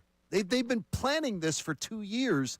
The structure of everything of their off seasons has been to have the cap space to lock down their own draft. Well, picks. unless the trade, he is a rental. So unless they have the space for this year, and they just don't re-sign him next year. Well, that wouldn't make any sense because the draft picks they've lined up are stacked up to replenish to make their offense younger so they can go and do what they did with the defense. The next two drafts are lined up to say, let's replenish the offense so when we start getting rid of some of these guys on the offensive side so they can do the flip side of the defense. Right. They did have 16 picks, but 2 of them went to now 10. They have 10. Yeah. Now they have 10. They had 16, now they have 10. Bigsby. It's unbelievable. So that dream died yesterday, and I wonder, did the Pete Alonso dream die yesterday? I think it did. The answer was definitive. Here was Dave Dombrowski talking about where Bryce Harper will play next season. I think Bryce is a first baseman at this time. I mean, that's where we look at him as, and he has asked to go on to the outfield. He would be willing to do so, but I think it would be more for the short term if we had done something at the trading deadline. But it's been a while since he's been out. I'm sure he'd be fine, but he's a really good first baseman, and I think for us, that's the position we look at him playing for us. By the way, he didn't do anything at the trade deadline. Nothing. Yeah, so Bryce Harper being a first baseman. Now, look, Pete Alonso could still be the DH if they don't bring back Kyle Schwarber, but you heard Dombrowski yesterday saying, no, Kyle's going to come back. We're going to let him test the market, and we'll make sure he's back. We're hoping. Right. We're hoping. Just like he said, we're hoping JT comes back. We're hoping. They literally, something about the Phillies, if you're having poker night, there's a lot of guys who may be having poker night tonight or tomorrow. Yeah. Invite Dave Dombrowski and Rob Thompson because they're going to tell you exactly what's in their hand. They're going to tell you because they do not understand how to get. And I have dealt with executives in baseball for a long time doing my job, and we used to, and the station I worked with forever, we were the flagship of the Braves. So I'd have to deal with guys like John Sherholtz, Hall of Famer, Alex Anthopoulos, and them. They would give you stuff, but they were the masters of subterfuge. Sure. Things would come out of left field. Third time you said that word in 2 weeks. They would come out, it would just come out of left field, what they would be doing. The Phillies, they take out billboards on 95. Well, you heard him say it. We're hoping, as you point out, JT comes back. We're hoping Kyle Schwarber comes back. And then when asked about, like, Castellanos, it's like, yeah, we'll see what happens. In other words, we're hoping means we're going to bring them back, and we'll see is they're not coming back. Yeah, in other words, gone. Gone. By the way, did you find it strange? I don't find it strange, but during my Floor is Yours, he was so hung on to Max Kepler, right? And then during yesterday's press conference, he's like, yeah, he's not going to come back.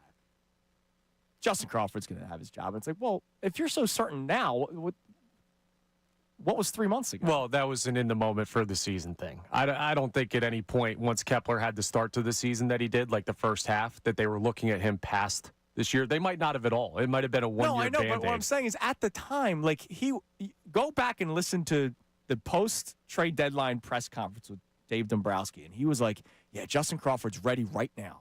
He just keeps on excelling no matter what league he's in, single A, double A, triple A, doesn't matter what league. And then all of a sudden it's just like, yeah, but he's not ready to play. He can't play because we don't have a spot to play him. Whatever. What do we got on the text line, Connor? Whoa, we got some breaking news first. What? Now, breaking sports news from 97.5 The Fanatic and 97.5thefanatic.com. Adam Schefter breaks it. Former Golden State Warriors general manager Bob Myers, who bright man, really, really bright guy, is leaving his role at ESPN to become the president of sports for Harris Blitzer Sports and Entertainment. I knew it! Giving him the ability to work across many of the world's top leagues. He will now work in a full-time role with the goal of maximizing opportunities and bolstering processes for the Devils, the 76ers, I knew it. Crystal Palace, That's FC, the soccer team. and Joe Gibbs Racing.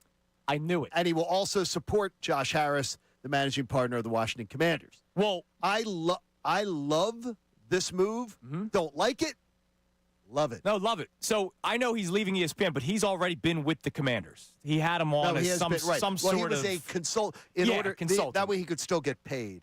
Correct. He was he took a position with the Commanders where he could still get paid what he was owed. I knew it. He is a dude. He built the Warriors. Dude, he is he's one of the brightest minds in sports in a front office. One of the brightest guys. Can I tell you that the vibes are high for the Sixers right now? Like, the vibes are high.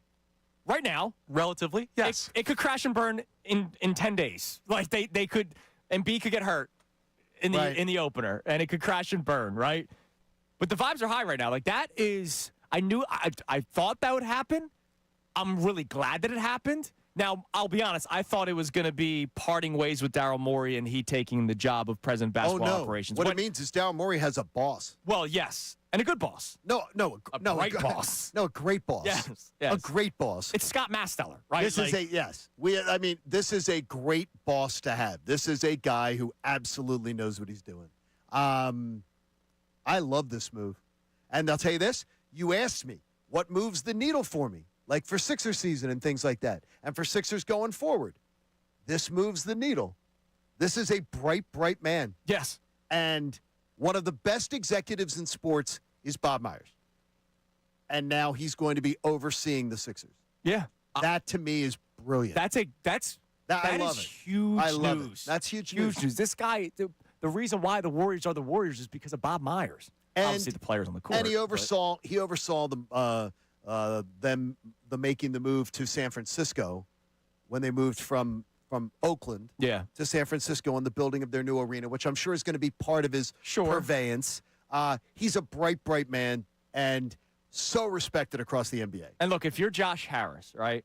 Obviously, his baby is the Commanders, and so he's going to have Bob Myers help him out. But Because he cares about the Commanders. But let's face it. He doesn't care about it. Bob Myers is a basketball guy. Yes. And the Sixers are still a gold mine if things go well. And if he can, man, if they can rewrite this shit. I'm telling you right now. And also build for the future, right? Because let's face it, the future is not Joel Embiid anymore. I think we've all come to terms with that. The future is Tyrese Maxey, Jared McCain, VJ Edgecombe. Now it's adding to those pieces, which to Daryl Morey's credit, Daryl Morey's drafted very well. No, he has drafted well, and I've liked the vision of his drafting. Yeah. But Myers overseeing this operation really puts a smile on my face. I love that breaking Get news. excited! Yes, Yeah, that does. I will. That's a really good Tom move. McGinnis? That's a very, very good move. I bet Tom's excited. I'm sure he is. All right, coming up next. Thank you, Johnny. You put a smile on my face today. That was good. Well, that was Rodman. Rodman, great job. Good job, Rodman. I've needed a smile. That's it. That's a reason to smile. Since yesterday's press conference. All right, hopefully Connor Thomas can make us smile. Today's headlines with Connor Thomas, a third time this week. Unbelievable. Wow. Comes your way next. Kincade and Salciunas, 97.5 The Fanatic. Unfiltered with Ricky Bo, Bill Colarulo, and Silvana Kelleher. Real sports talk. You can.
975thefanatic.com. It is 8:11 here on Kincade and Salciunas, 97.5 The Fanatic. Check out the deal of the week. Buy one $50 point card to Arnold's Family Fun Center. Go ahead, John. Get it out of the way. Arnold. Get one free. So buy one for $50, get one free. Located in Oaks, PA, Arnold's offers action-packed excitement for the whole family, including go-karts, mini-golf, bowling, and much more. Get this deal now through Sunday while supplies last at 975thefanatic.com/deals. Favorite Arnold movie? Go. True Lies. Oof. That's a tough one. I like the Christmas one. Oh, get the hell out of here. What? Don't tell me that's How your about- favorite. Really? Mine's Commando. Really? Extremely underrated. Oh, you know what? No, Total Recall. Okay. Total Recall is a great one. It's a good one. That's a great I one. forgot about Total Recall. You guys for a ever second. watch Commando? No. Oh, yeah. Dude, when you I saw it on a plane. When you have time. But when you have time and you just got nothing to do, watch it. It is so absurd. He takes down a whole army by himself. Yes. And it is absurd. Like an entire army by himself. And he's not a robot. He's not the Terminator. He's Arnold. And he takes down an entire army by himself. And I watched it so many times as a kid. I don't know why, but I loved it. I by the way, memory came up on Facebook. I was just sharing with Andrew. My friends Sarah and Dave had a little idea for a company, Connor, 25 years ago. And they launched their company 25 years ago today. Okay. What was it? Sarah's a billionaire now. And she launched it out of her apartment in Buckhead. Spanx. You ever heard of Spanx? Yeah, I've heard of Spanx. Pretty good company. Yeah, that's solid. Yeah, and my buddy Dave was her boyfriend at the time, and he's like her business partner. Took the business expertise. Sarah launched that company out of her apartment in Buckhead. And she's a billionaire now, but it's 25 years ago. So if you have a dream, kids, chase it. If you have a dream, chase it. It's a good country song. It's a beautiful day. That's a great. It is a great. Time now for today's country headlines song. with Connor Thomas. Today's headlines with the Connor Thomas. Brought to us by who? We got Spanx, we got country music, we got Lundy Law. They bring us today's headlines. For over 70 years, Lundy Law has been fighting for injured people. If you need them, remember the name Lundy Law. Your injury lawyers, visit LundyLaw.com. That's LundyLaw.com. Had a lot of baseball action last night in addition to the Thursday night football game. And while the NLCS isn't really a series, the ALCS became one. 3 balls and 2 strikes on Canzone. Here it comes. That is strike 3. And this best of 7 has become a best of 3. The road team reigning supreme. The Blue Jays winning games 3 and 4 in Seattle. So the Dodgers are going to the World Series. That's already done. But yeah, it looks that way. ALCS, take your pick, boys. The road team's undefeated in this series. It's a hell of a series. You guys know I have some love for the Mariners. I'm terrified for them.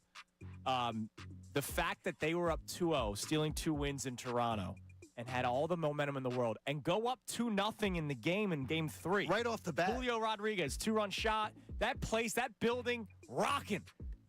And the Blue Jays come back and win Game 3. They win Game 4. And you know, Johnny, you and I were talking about this before the show. You've been it. You've been there. You've experienced it. The Blue Jays Stadium, when it's hot, like the building it's shakes. Awesome. No, it's awesome. I remember when Jose Bautista hit the home run. They were literally saying that the people if you sit at the top, your head's basically touching the top of the building. Like it's an old stadium. They literally felt the structure shake. It's a great stadium. When things are hopping, it's awesome. And the fact that they now have momentum going to Toronto, Seattle, not looking good. Yeah, look out there. Now, this is early season, but because we have so much going on, we didn't get a chance yet today to talk about the hockey team. And Johnny, I know you got some thoughts on this because last night in the Flyers 5-2 loss to the Winnipeg Jets, it was Sam Ersson in net and not Dan Vladar. Can you just tell the people a little bit about your thoughts on the Flyers goaltending situation? Yeah, I'm not happy about it. I got to be honest with you. Saw you tweeting about it. I got to be honest with you, and Bill Colarulo and I were going back and forth a little bit about it last night. You brought in Vladar, and you talked about the fact that last year you asked Sam Ersson to do too much. And to me, you want Ersson to be a 32-game guy. You want Vladar to be a 50-game guy. I have no idea why you ask Vladar to come here. He plays spectacular. Tremendous. Against the Stanley Cup champions twice. Twice, yeah. He gets a day off. There's no reason he couldn't have started last night against a really great Winnipeg team, one of the better teams in the league. I have no idea why you're doing this back and forth thing. Rick Tocchet, I beg you, could we stop? Can we stop?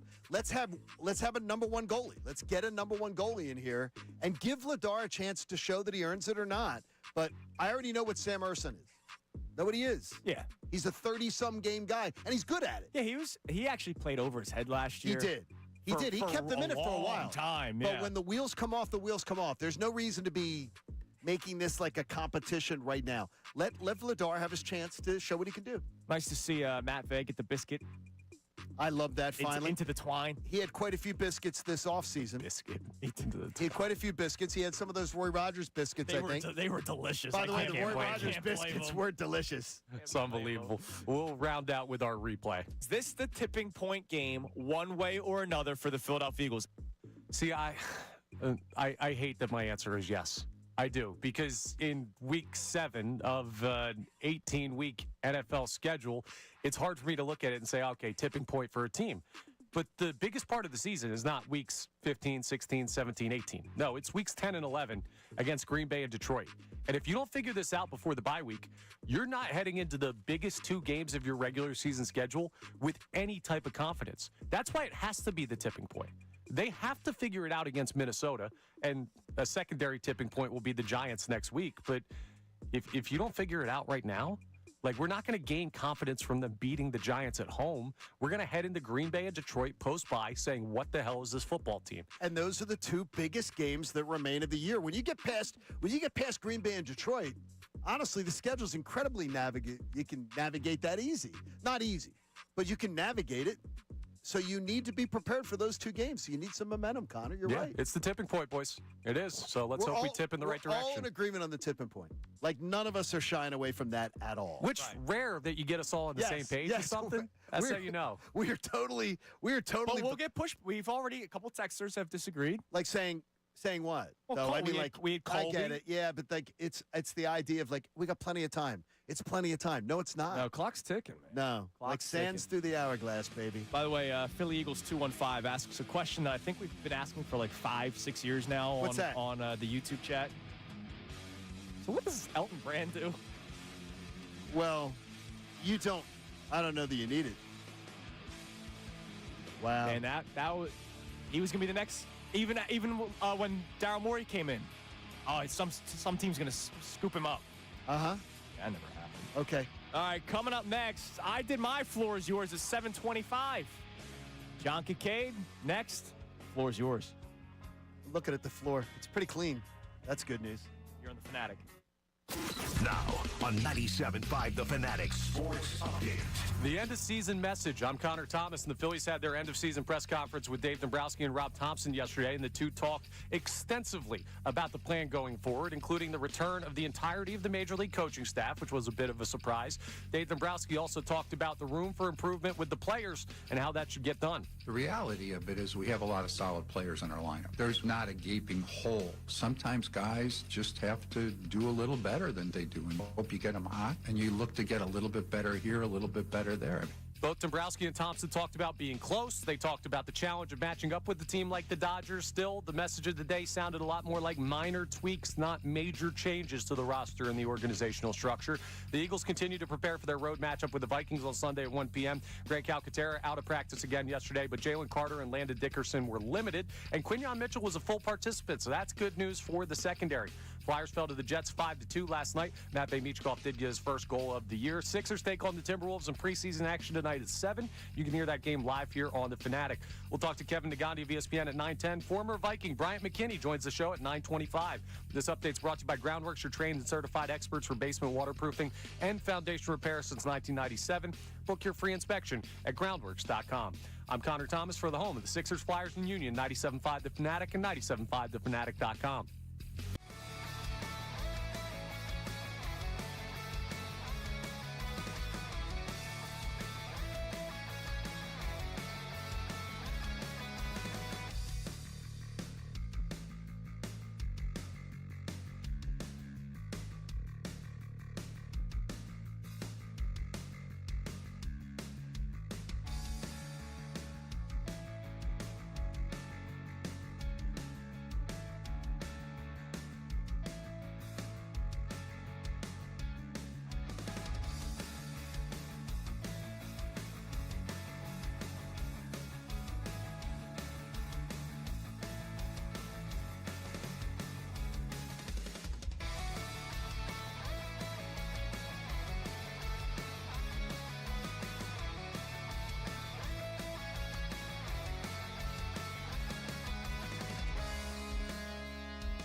975theFanatic.com. It is 8:25 here on Kincade and Salciunas, 97.5 The Fanatic. Thank you all for being a part of this show, whether you listen on the radio, you stream it on your phone, your smart speaker, or you watch on YouTube.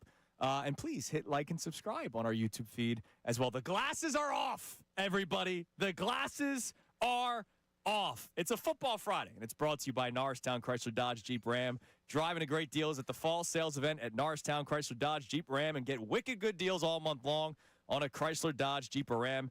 Visit NorristownChryslerDodge.com. John Kincade, the floor is yours. You know what else is off? The headsets. Because I don't want to listen anymore. I don't want to listen anymore after yesterday.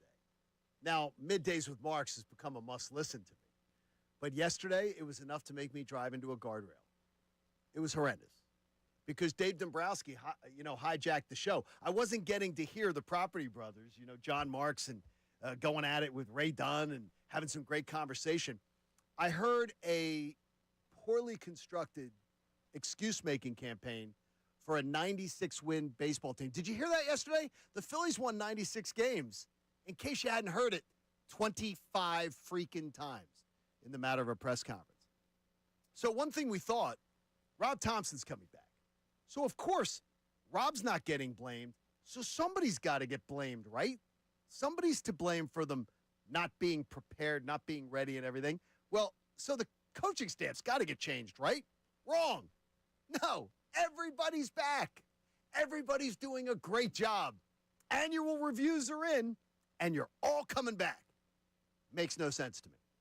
And then we're going to bring in an extra coach, a new bench coach. Well, here's what I'm suggesting. If they're hiring a bench coach to come in and sit next to Rob Thompson, I want that person to bring rope and a gag with them. So that way, when there's strategy in the postseason, we can have Rob tied to the bench with a gag over his mouth so that person can make the decisions for us in the postseason. Because one thing I know, you can win 96 games with Rob Thompson, and he is an excellent manager of people. There are so many things that Rob Thompson does well, and I want to make that clear. He's not a dope. He's not a buffoon. He's not somebody who potentially even is a bad manager of people. He does that great.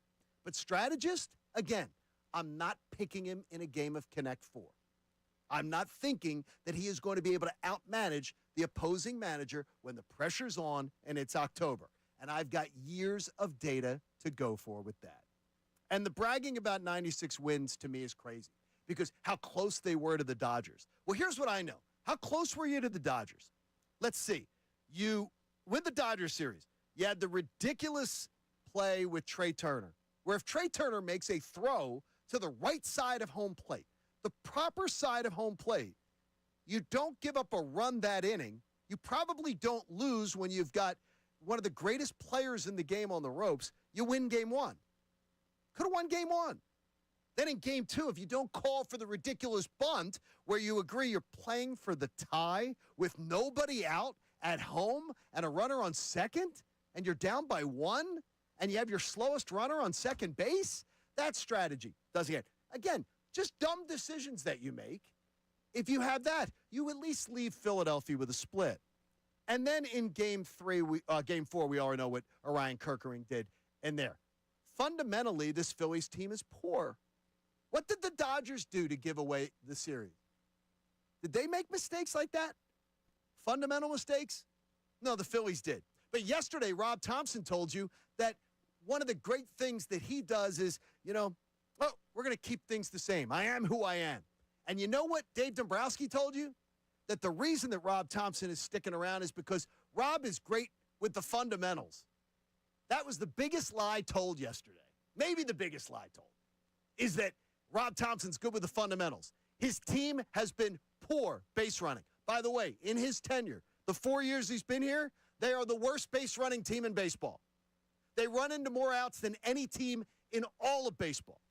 So for him to say that the Phillies are good fundamentally is fundamentally a lie, a complete lie. And I know Dave Dombrowski is a smart man, so I know he knows the difference there.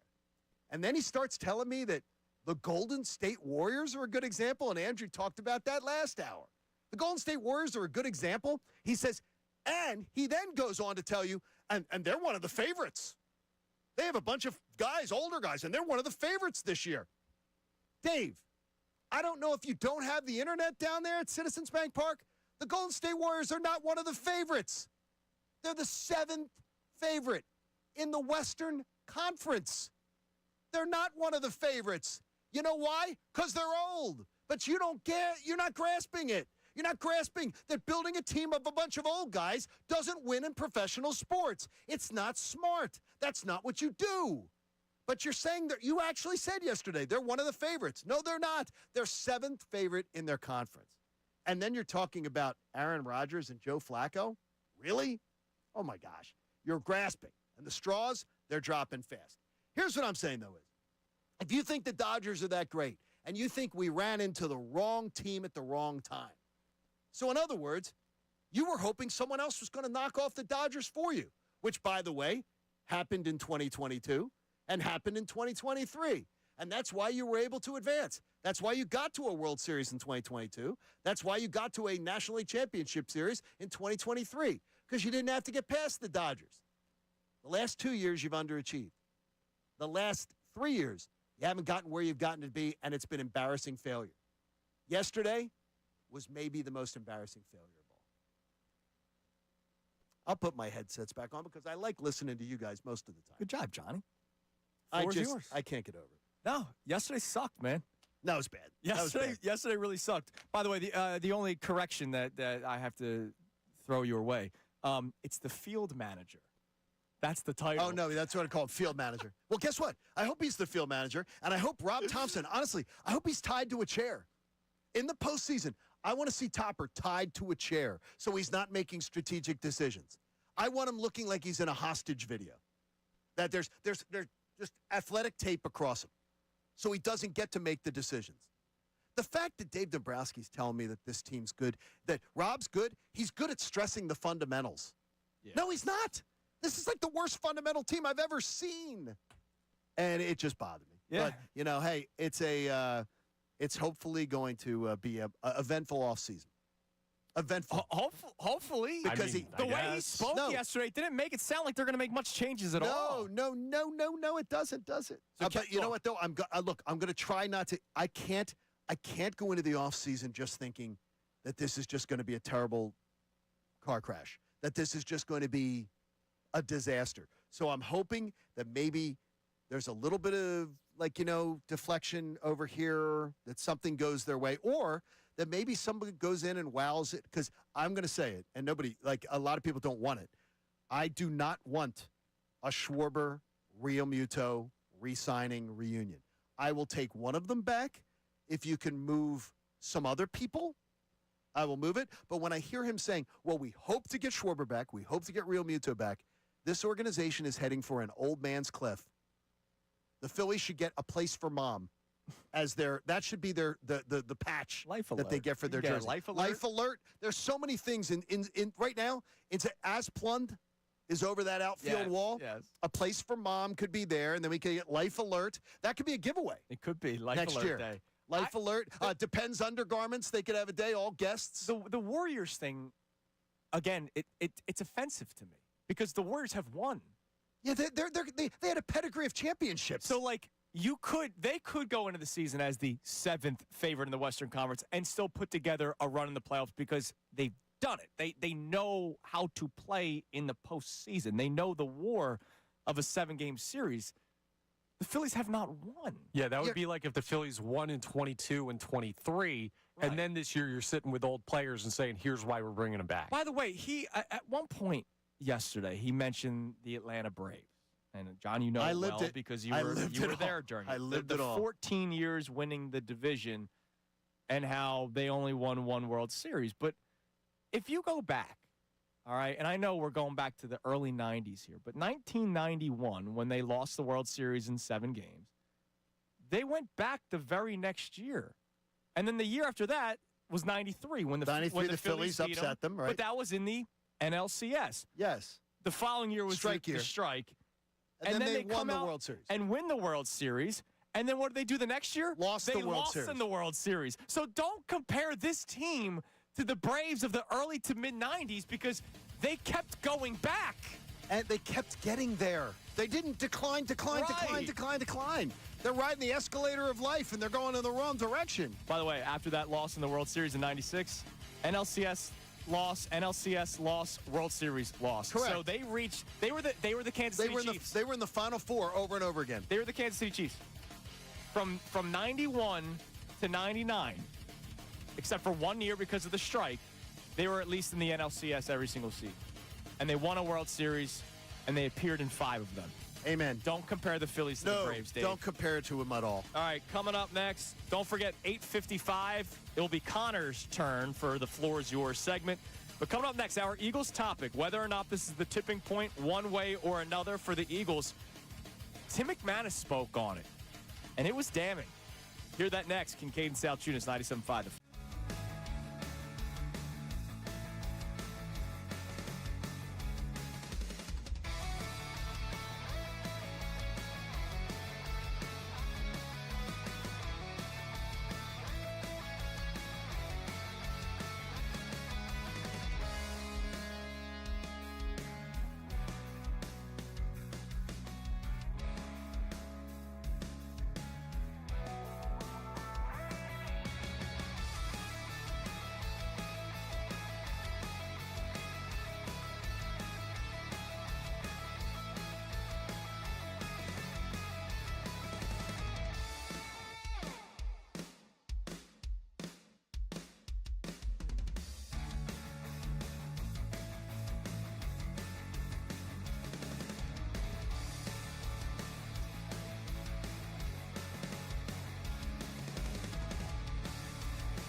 It's 8:40 here on Kincade and Salciunas, 97.5 The Fanatic. Let's sneak in a couple text messages, either on the Phillies or our Eagles topic, which you will hear Tim McManus speak on here momentarily. Our Eagles topic is this the tipping point game?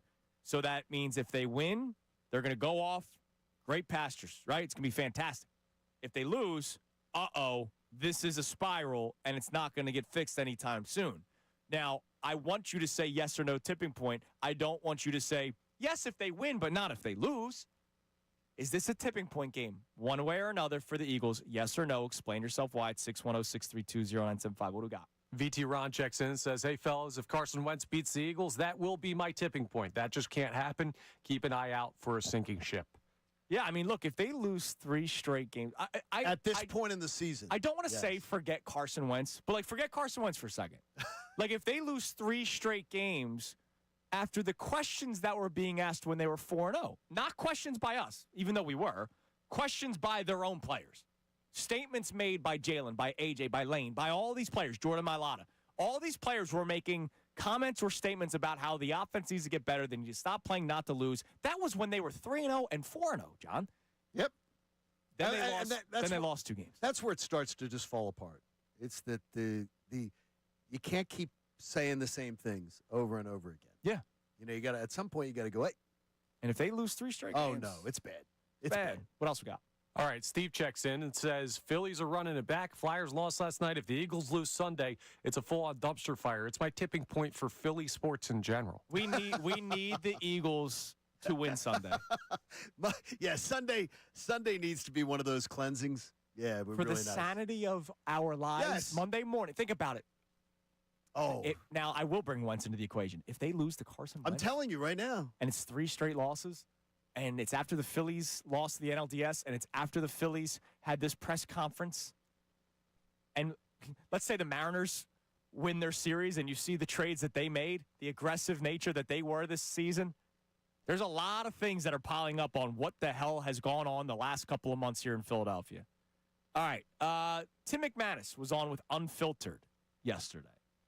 And they asked him sort of the general topic that we have today, the tipping point. Right. I believe that the question was, what's the best case scenario and worst case scenario for the Eagles on Sunday? And this was Tim McManus's answer. The best dream is that Saquon Barkley returns to Saquon Barkley form. This is a Vikings defense that I think that you can take advantage of on the ground. If it turns into on Jalen Hurts' shoulders against Brian Flores in that defense, I'm not sure it's going to work out necessarily in their favor. But if you can get Barkley to start looking like Barkley, man, talk about a sigh of relief, all throughout the Delaware Valley of watching him perform the way that you got used to. And that means that other things are clicking, right? That means that the offensive line's got it figured out. It means Jeff Stoutland has worked some of his magic, and everything can play off of that. And I think the worst nightmare is you have a hobbled Quinion Mitchell on the outside, and you're dealing with Keely Ringo and Adoree Jackson, and Carson Wentz is going for 350, and the whole operation just looks whacked out on both sides of the ball, which also seems within the realm of possibility, by the way. So this proves to be a very pivotal game, in my opinion. If you lose 3 straight, and the problems after all the conversations in the mini-bye are still there, then this season has a chance to spiral, flat out. The other side of that is if they can get right, and they can figure out a way on the road against a good opponent to reassert their will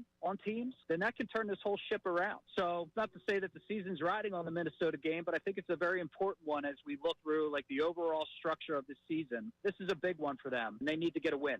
So Tim makes it seem like it's a tipping point game. Yeah. Andrew DeCecco makes it seem like a tipping point game. It's one thing for me, John and Connor, to all collectively agree for once in our lives on this show about something. Those are the guys in the locker room. It does. I mean, this is a big one. I said it to you before, to use the whatever drama you choose to watch. Mm-hmm. Breaking Bad. I'll use the Sopranos one. Tony Soprano screwed anything that moved outside of his marriage. Tons of affairs outside of marriage. They let Carmela have sex one time outside of marriage. Yes. With a priest. Yes. And spoiler, man. And they did not, the audience did not like it. A lot of people didn't like it because it was a priest. A lot of people didn't like it because she was always loyal to him, and then she cheated once, and then people were like, oh, my God, why did she cheat? Sometimes the writers write things for characters, and the audience hates it. This is a storyline that will not be able to be avoided for Jalen Hurts. If Jalen Hurts loses this game, and I don't care how they lose it, it reflects on the quarterback. Jalen could have a good game. But the mouth breathers, the mouth breathers are going to say Jalen Hurts lost to Carson Wentz. We won't. If Jalen plays great on Sunday and they lose this game because of the defense. The legitimate Eagles fans that watch the games and really know what they're talking about are going to say one thing. But there's going to be a large segment of the Jalen haters that are going to go, couldn't be Carson Wentz. Could be Carson Wentz. And we're going to hear it ad infinitum. Yeah. It's never going to stop. Nope. Hopefully it's not going to happen. All right, what else we got on the text line, Connor? All right, so we have a bunch of people still checking in on the Phillies conversation. Ray from Center Valley says, people are frustrated because they lost to the Dodgers, but people are angry because they lose for the same reason. I could see where Dave is coming from. I've got one that you're not going to believe. Okay, give it to us. Because that's fine. It's fine. It's from Rob in Canada? No, it's just wishing and hoping for Mike and Taconi. He says, I'm thinking, and in parentheses puts hoping, that Dombrowski and Thompson purposely didn't say much yesterday, but do have a plan and intention of blowing it up. They just can't announce, hey, Bohm, Castellanos, and Marsh are terrible and we want them gone. They're not going to. They did say a lot yesterday, though. Do you have can you grab the Nick Castellanos clip? So it's funny, when he's asked about Kyle Schwarber, when he's asked about JT Realmuto, it's like, I really hope those guys come back. And then this was his response to Nick Castellanos. Well, we'll see what happens. I don't know. I mean, I'm not going to get into specific players that are on our roster under contract, but we'll see what happens. But you did get into specific players that are free agents. Now, I get it. Under contract, Nick Castellanos is a player. You can't say the wrong thing because what if he's back here next year? But that wasn't necessarily the right thing either. Like, especially when it's been 3 years of it. It's like Dave Dombrowski has not hid his, I don't know, I don't want to say appreciation. He just doesn't really like Nick Castellanos. No, he's in fact called him out for things that he won't call out some of his other stars for. Yeah. Trey Turner has swung at as many bad pitches in the postseason. Oh, my God. In fact, more than Nick Castellanos has. And he won't call out Trey Turner, but he calls out Nick Castellanos. And to me, that's bad leadership. Yesterday was amazing on social media. I had a lot of people like pro Dombrowski, pro Phillies yesterday. I was stunned, but maybe people slept on it and said, maybe he had a point. All right, coming up next, Connor Thomas's turn for Floor's Yours. We have Kevin Nagandi coming up at 9:10. We have picks in the final segment because at 9:25, Bryant McKinney, former Viking, still covers the team. He'll be joining us at 9:25. Still a lot to come. Floor is yours for Connor Thomas next. Is Kincade and Salciunas, 97.5 The Fanatic. Now on 97.5 The Fanatic Sports Update. Phillies end-of-year presser. I'm Connor Thomas. The Phillies had their end-of-the-year press conference yesterday with Dave Dombrowski and Rob Thompson, and the two talked extensively about the plan going forward, including the return of the entirety of the Major League coaching staff. Dave Dombrowski also talked about the room for improvement with the players and how that should get done. The reality of it is we have a lot of solid players in our lineup. There's not a gaping hole. Sometimes guys just have to do a little better than they do, and you hope you get them hot, and you look to get a little bit better here, a little bit better there. Now, both Dombrowski and Thompson talked about, being close this time around, the challenge of the matchup with a team like the Dodgers, but the message of the day sounded a lot more like minor tweaks and not the major changes some in the fan base want to see. The Eagles continue to prepare for their road matchup with the Vikings Sunday, 1 p.m. Grant Calcaterra was out of practice yesterday. Jalen Carter and Landon Dickerson limited, but Quinyon Mitchell did practice in full, so that's good news for the secondary. Flyers fell to the Jets 5-2 last night, but Matvei Michkov did get his first goal of the year. And we'll have Sixers preseason action tonight. They take on the Timberwolves at the Xfinity Mobile Arena. 7 p.m. tip-off. You can hear that game live here on the Fanatic. We'll talk to Kevin Nagandi coming up at 9:10. Former Viking Bryant McKinney joins us at 9:25 for the Minnesota Perspective. This update's brought to you by King's Hawaiian Sliders. Eli Manning reminds you there's nothing like football in King's Hawaiian Sliders. King's Hawaiian Sliders make you a winner on game day. Pick them up this weekend in the bakery or deli section of your grocery store. I'm Connor Thomas for the home of the Sixers, Flyers, and Union. 97.5 The Fanatic and 97.5thefanatic.com.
The floor is yours.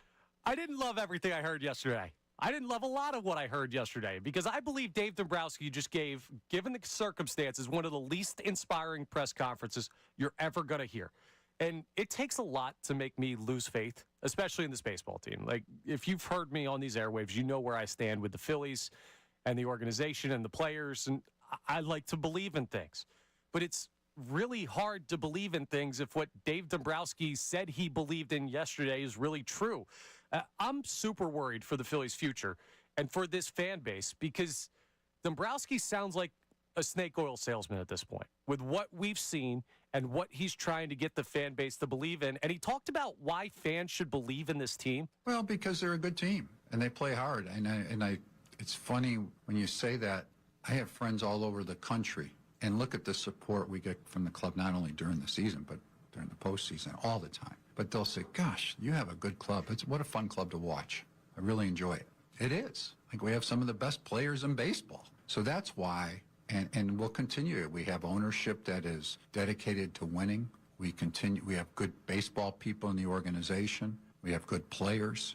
And so I think you remain optimistic. And you have to remember, it's hard to win. Okay, no, we don't have to do anything, Dave. The fan base is capable of determining their own emotions, and we're over they play hard. Other people in baseball say you've got a good club. Like, no, that does not help Philadelphia Phillies fans sleep at night, that somebody's texting you saying, great job, Dave. Look at the team you've built.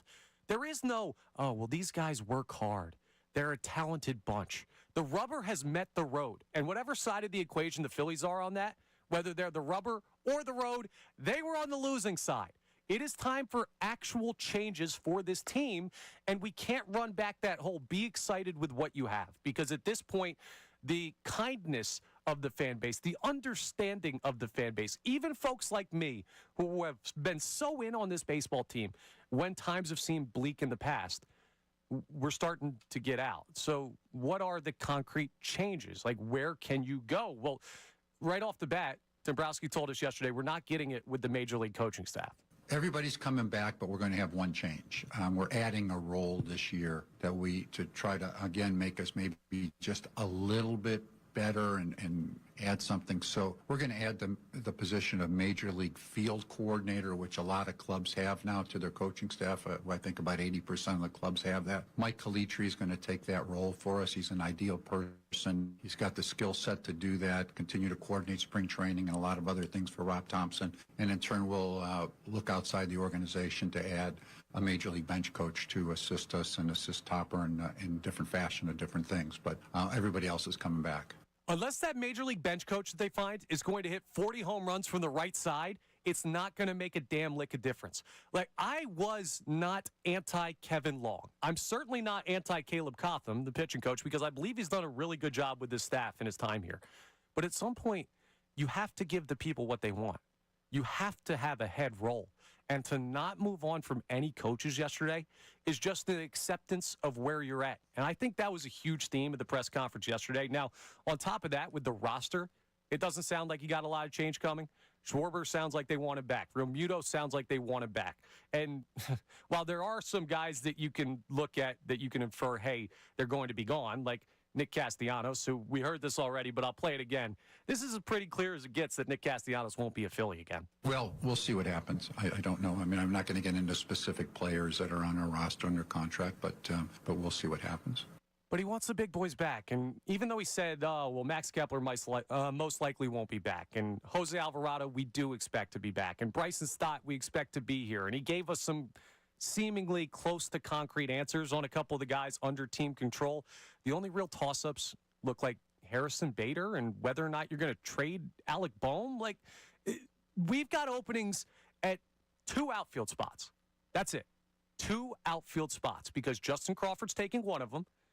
And then you have the other spots open either in the corners or in center and wherever Crawford doesn't play in the corners. So are 3 position changes enough for this baseball team? Especially with what Dave Dombrowski said about the payroll? Because people might have heard something positive in the payroll conversation. You guys listened to it. You heard him say, well, our payroll is going to be about where it is. And for a team that had the second highest payroll in the postseason this year, behind only the Dodgers, who they lost to, that could be something where you say, see, John Middleton's still going to spend. But when you look at it and you say, well, they want Kyle Schwarber back, an increase on what he was earning. They want JT Realmuto back. But will a potential pay cut for him offset the increase for Kyle Schwarber? At the end of the day, the changes in contract for those two guys, if they do come back, is going to lead you to the same payroll you had this year without other players being added. You're going to be in a situation where those two outfield spots, again, look like Band-Aids on a bullet hole for this team. And I can't do Max Kepler again. I can't do Austin Hayes at the trade deadline. I loved Harrison Bader this year. I can't do 162 games of a Harrison Bader quality player. If you want Kyle Tucker, guess what? That's going to put you over the payroll from this past year. And Dombrowski basically said you're going to be in the same spot as you were when you look at the numbers. It's just, there's not enough wiggle room when you run these guys back. And it puts you in a situation where they've been for a long time, which is, can we get a miracle out of the couple of fringe spots that we can change? And they've showed you that they're not miracle workers when it comes to filling those positions on the edge of the roster. Now, I will give Rob Thompson credit. And we've done this throughout the show today where this clip's been played a couple of times. I want to play it one more because the Phillies need to understand that this is not a want. This is a need. They're way too left-handed. You know, our lineup's pretty deep. We're awfully left-handed, I can say that. So where that comes from, right-handed, about where that comes from, I don't know. Is it out there? I don't know. But we're awfully left-handed this year anyway.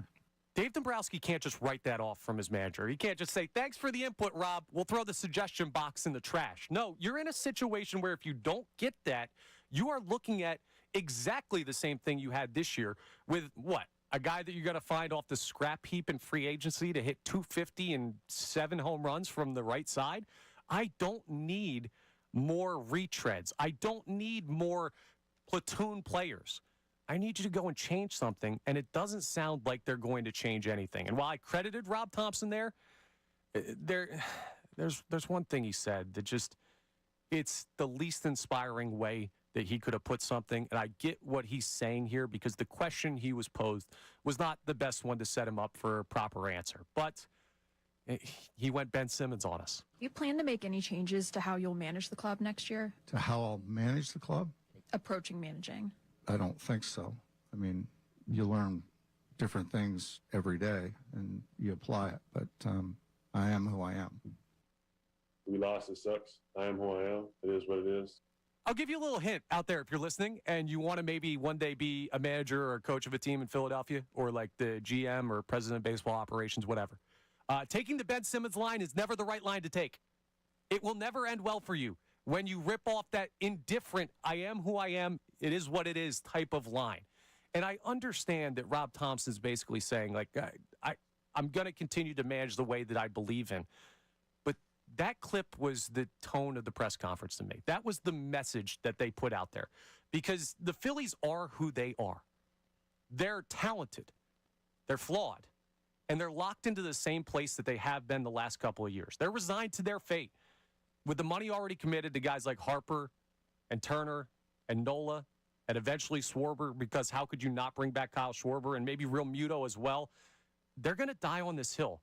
So will next year be a step back? No.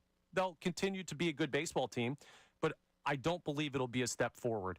And whether or not it will be is going to be answered based on luck and matchups and not running into the Dodgers because apparently they're unbeatable.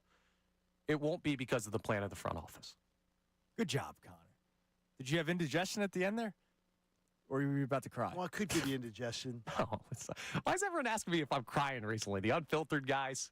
Oh, man, I love this baseball team, but no indigestion. I'm surprised. Okay, making sure. Do you love this baseball team? I do. My love is unrequited right now. I love the He loves the logo. How about this? I love the laundry. Yeah. I love the laundry. I don't love this baseball team. I really don't. Because they don't love me back. Yeah. And yesterday's press conference showed me. It's a one-way street. They don't love me back. They don't show the same devotion to their fan base. It's just there is so much of they're a team in a position of power in the landscape of Major League Baseball. And so much of the way they talked about their situation yesterday was based on chance. And that is horse manure. I'm sorry. Like he used it last year too, though. But here's same thing he said last year. Fool me once, shame on you. Fool me, can't get fooled again. Like, Hey, as long as they get hot. They just have to get hot at the right time. Let's go to cousin Ryan. Ryan, you're on 97.5 The Fanatic. What's up, dude?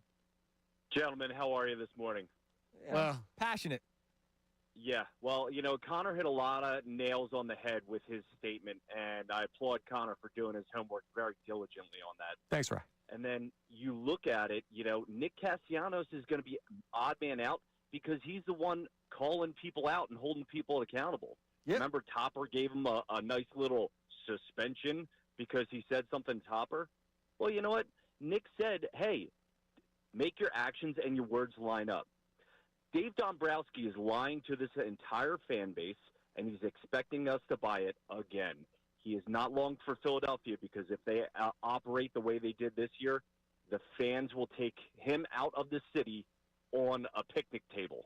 Well, he's also not long for Philadelphia. Yeah, he's not long. He's heading to Franklin, Tennessee. He's got another job. Thanks for the call. He's got retirement in Franklin, Tennessee, waiting for him, which is beautiful, by the way. If you haven't been to suburban Nashville, Franklin is I have not been. Amazing. Maybe next year, Johnny. Yeah, that'd be nice. Franklin is great, though. We wouldn't go to Franklin if we're going to Nashville, though, but it's awesome. All right. It's a great spot. Coming up next, hey, floor is yours for Kevin Nagandi. I know Kevin Nagandi probably wasn't too happy after yesterday as well. We'll talk about the Phillies and the upcoming Eagles game with Kevin Nagandi from ESPN, who joins us next here on Kincade and Salciunas, 97.5 The Fanatic.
final hour of Kincade and Salciunas is presented to you by The Bagster. It's a dumpster in a bag. You can get yours today at Home Depot and Lowe's. You need details? Go to Bagster.com. All right, joining us now on the Comcast Business Hotline, where every day in business is a big day. Let Comcast Business help you move forward with what's next. And it seems like every day in Philadelphia is a big day.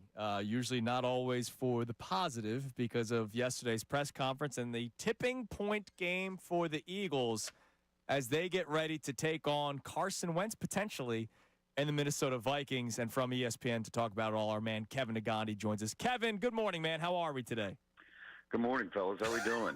Well, today's been a very... Your whole tone sets it off. It's been a spirited day because of that press conference yesterday that nauseated me. But let's start with the Eagles because there could be positives going into the game. We'll see. I'm curious, though. Our question for the audience, I want you to answer it, Kevin. Do you believe that this is the tipping point game for the Eagles one way or another? So if they win, everything's cured. That's great.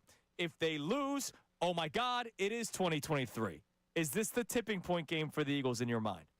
It's interesting how you framed it out there, Andrew. Like, I think if they do the right things and show – listen, when they started 4-0, I don't think a lot of people felt great about 4-0 just because they didn't look good, right? So it just depends. If the offense plays well and they were to lose, I think that there's something they could build off of. So it's the framework of would you be okay if the offense kind of looked like the offense that we saw late last year, but maybe, one mishap or defensively something happens and Justin Jefferson scores a touchdown, they were to lose. I think the audience would feel a little bit better, right? Like we've gone through some weeks where it's like, they won the game, but man, that felt terrible, or they looked terrible. So it's a combination, right? If they were to win, but they were to win the way they, you don't get like two good halves and you're like banging your head because it feels like torture. I think that plays a role here too, and how they look in the process of whatever the result is. To me, that plays a bigger picture sign. All I want them to do is look good and feel good offensively, something we haven't had in back-to-back halves all season long. Let's just have like one complete game and then see what the results are going to be like, because I think they got a ton of stars that can win this game. It's a question of are they going to be put in the right position to win. And I'll add one other thing. As much as we talk about this offense, the two most important things, I think, heading into Sunday's game is where is Jalen Carter going to be on the field? Because we haven't had a Jalen Carter-type game yet. He has not played really well, and he hasn't been 100%. And Quinyon Mitchell's health. Because I think it feels like every generation has their own version of a cornerback where you just lose your mind. I mean, John and my version was Isaiah Jenkins, right? Toast. Yes. And it feels like that one side, especially if Quinyon's playing, that one side, they have not figured it out. They've tried so many things, and it's this year's version of, good Lord, like they're going to target wherever Keely Ringo is and wherever Adoree Jackson are on the field, and we have not felt good about that. And listen, whether it's Carson or J.J. McCarthy, the Vikings have fantastic wide receivers. They're going to find a way to get open.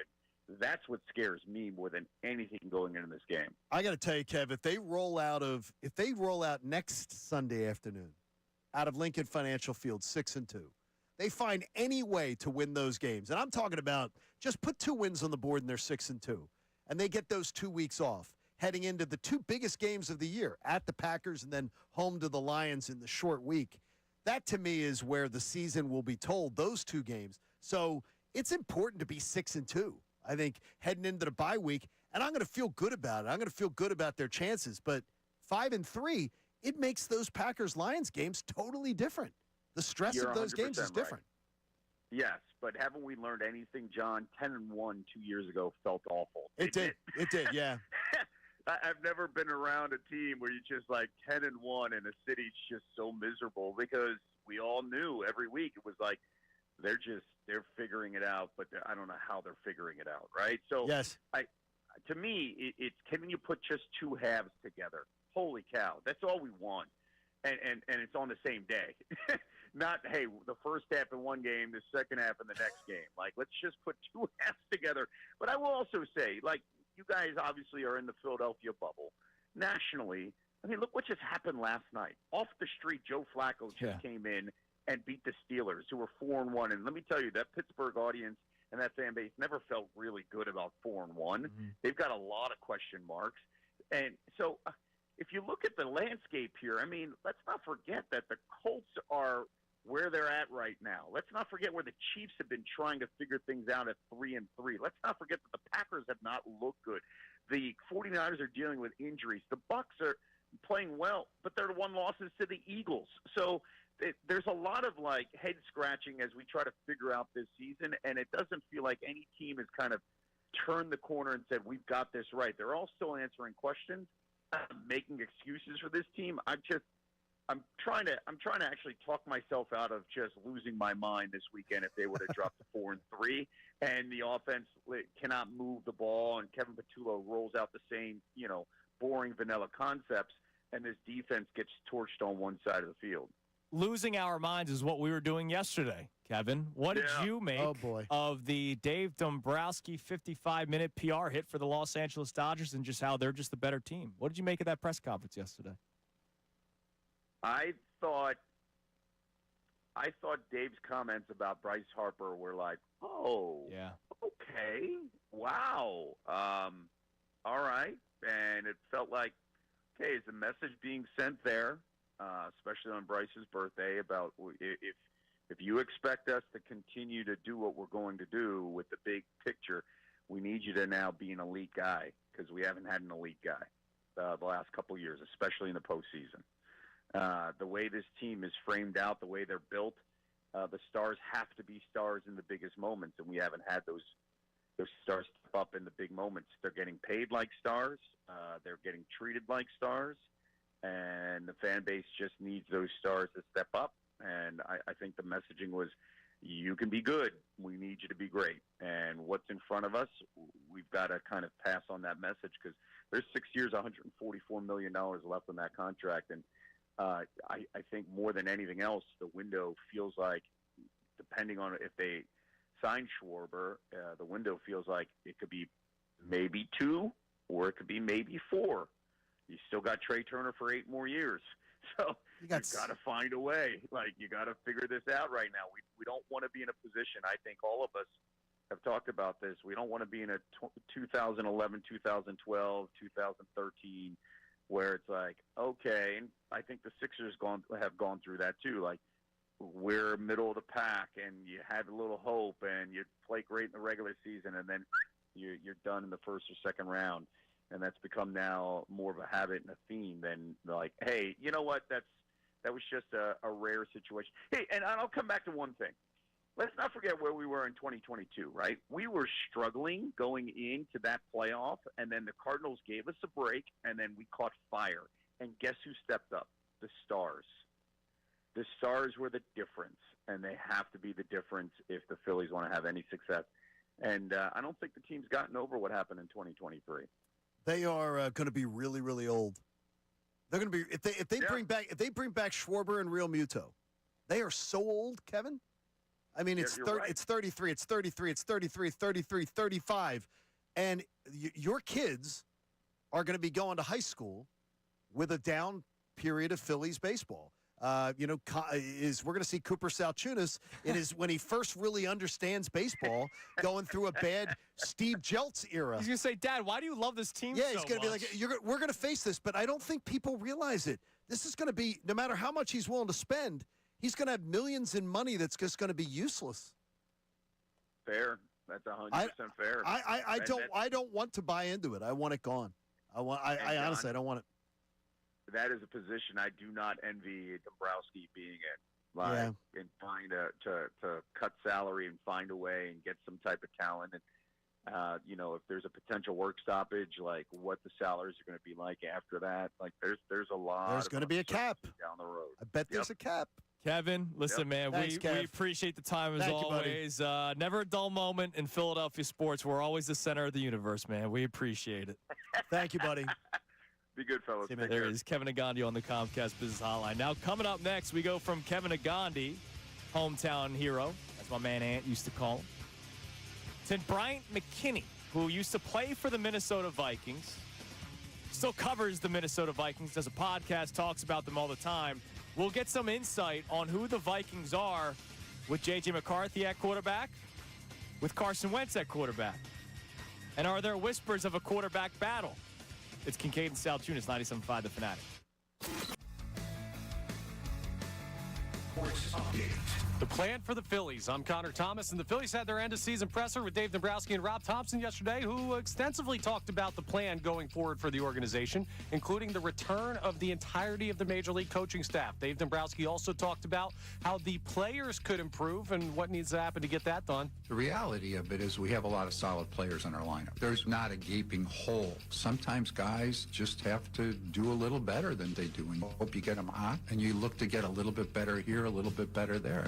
Hope. Well, both Dombrowski and Thompson talked about being close and the challenge of matching up with a team like the Dodgers, but still the message of the day sounded a lot more like minor tweaks and not major changes. The Eagles continue to prepare for their road matchup with the Vikings on Sunday at 1 p.m. Grant Calcaterra out of practice yesterday. Jalen Carter and Landon Dickerson were limited, but Quinyon Mitchell practiced in full, so that's great news for the secondary with Justin Jefferson waiting in the wings. Flyers fell to the Jets 5-2 last night. Michkov did score his first goal of the year, and Sixers Timberwolves tonight. Preseason action, 7 p.m. tip-off. You can hear that game live here on The Fanatic.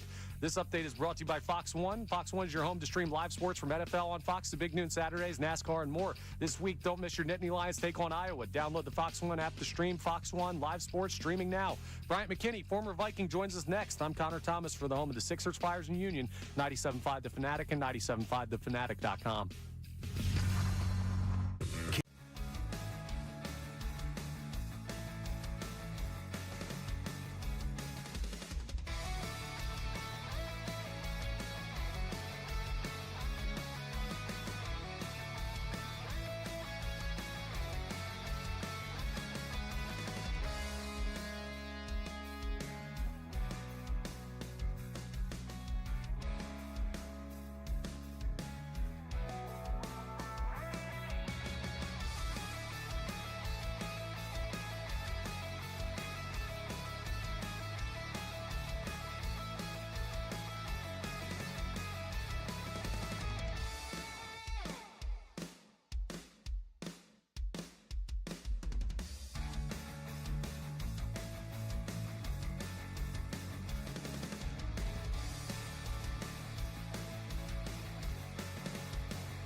5:27 here on Kincade and Salciunas 97.5 The Fanatic. So we almost had history yesterday.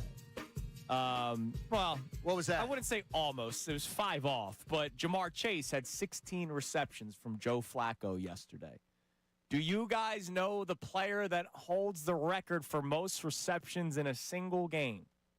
Brandon Marshall. That is correct. Good work. 21 receptions. Who was the quarterback? Chad Pennington. No. Mark Sanchez. No.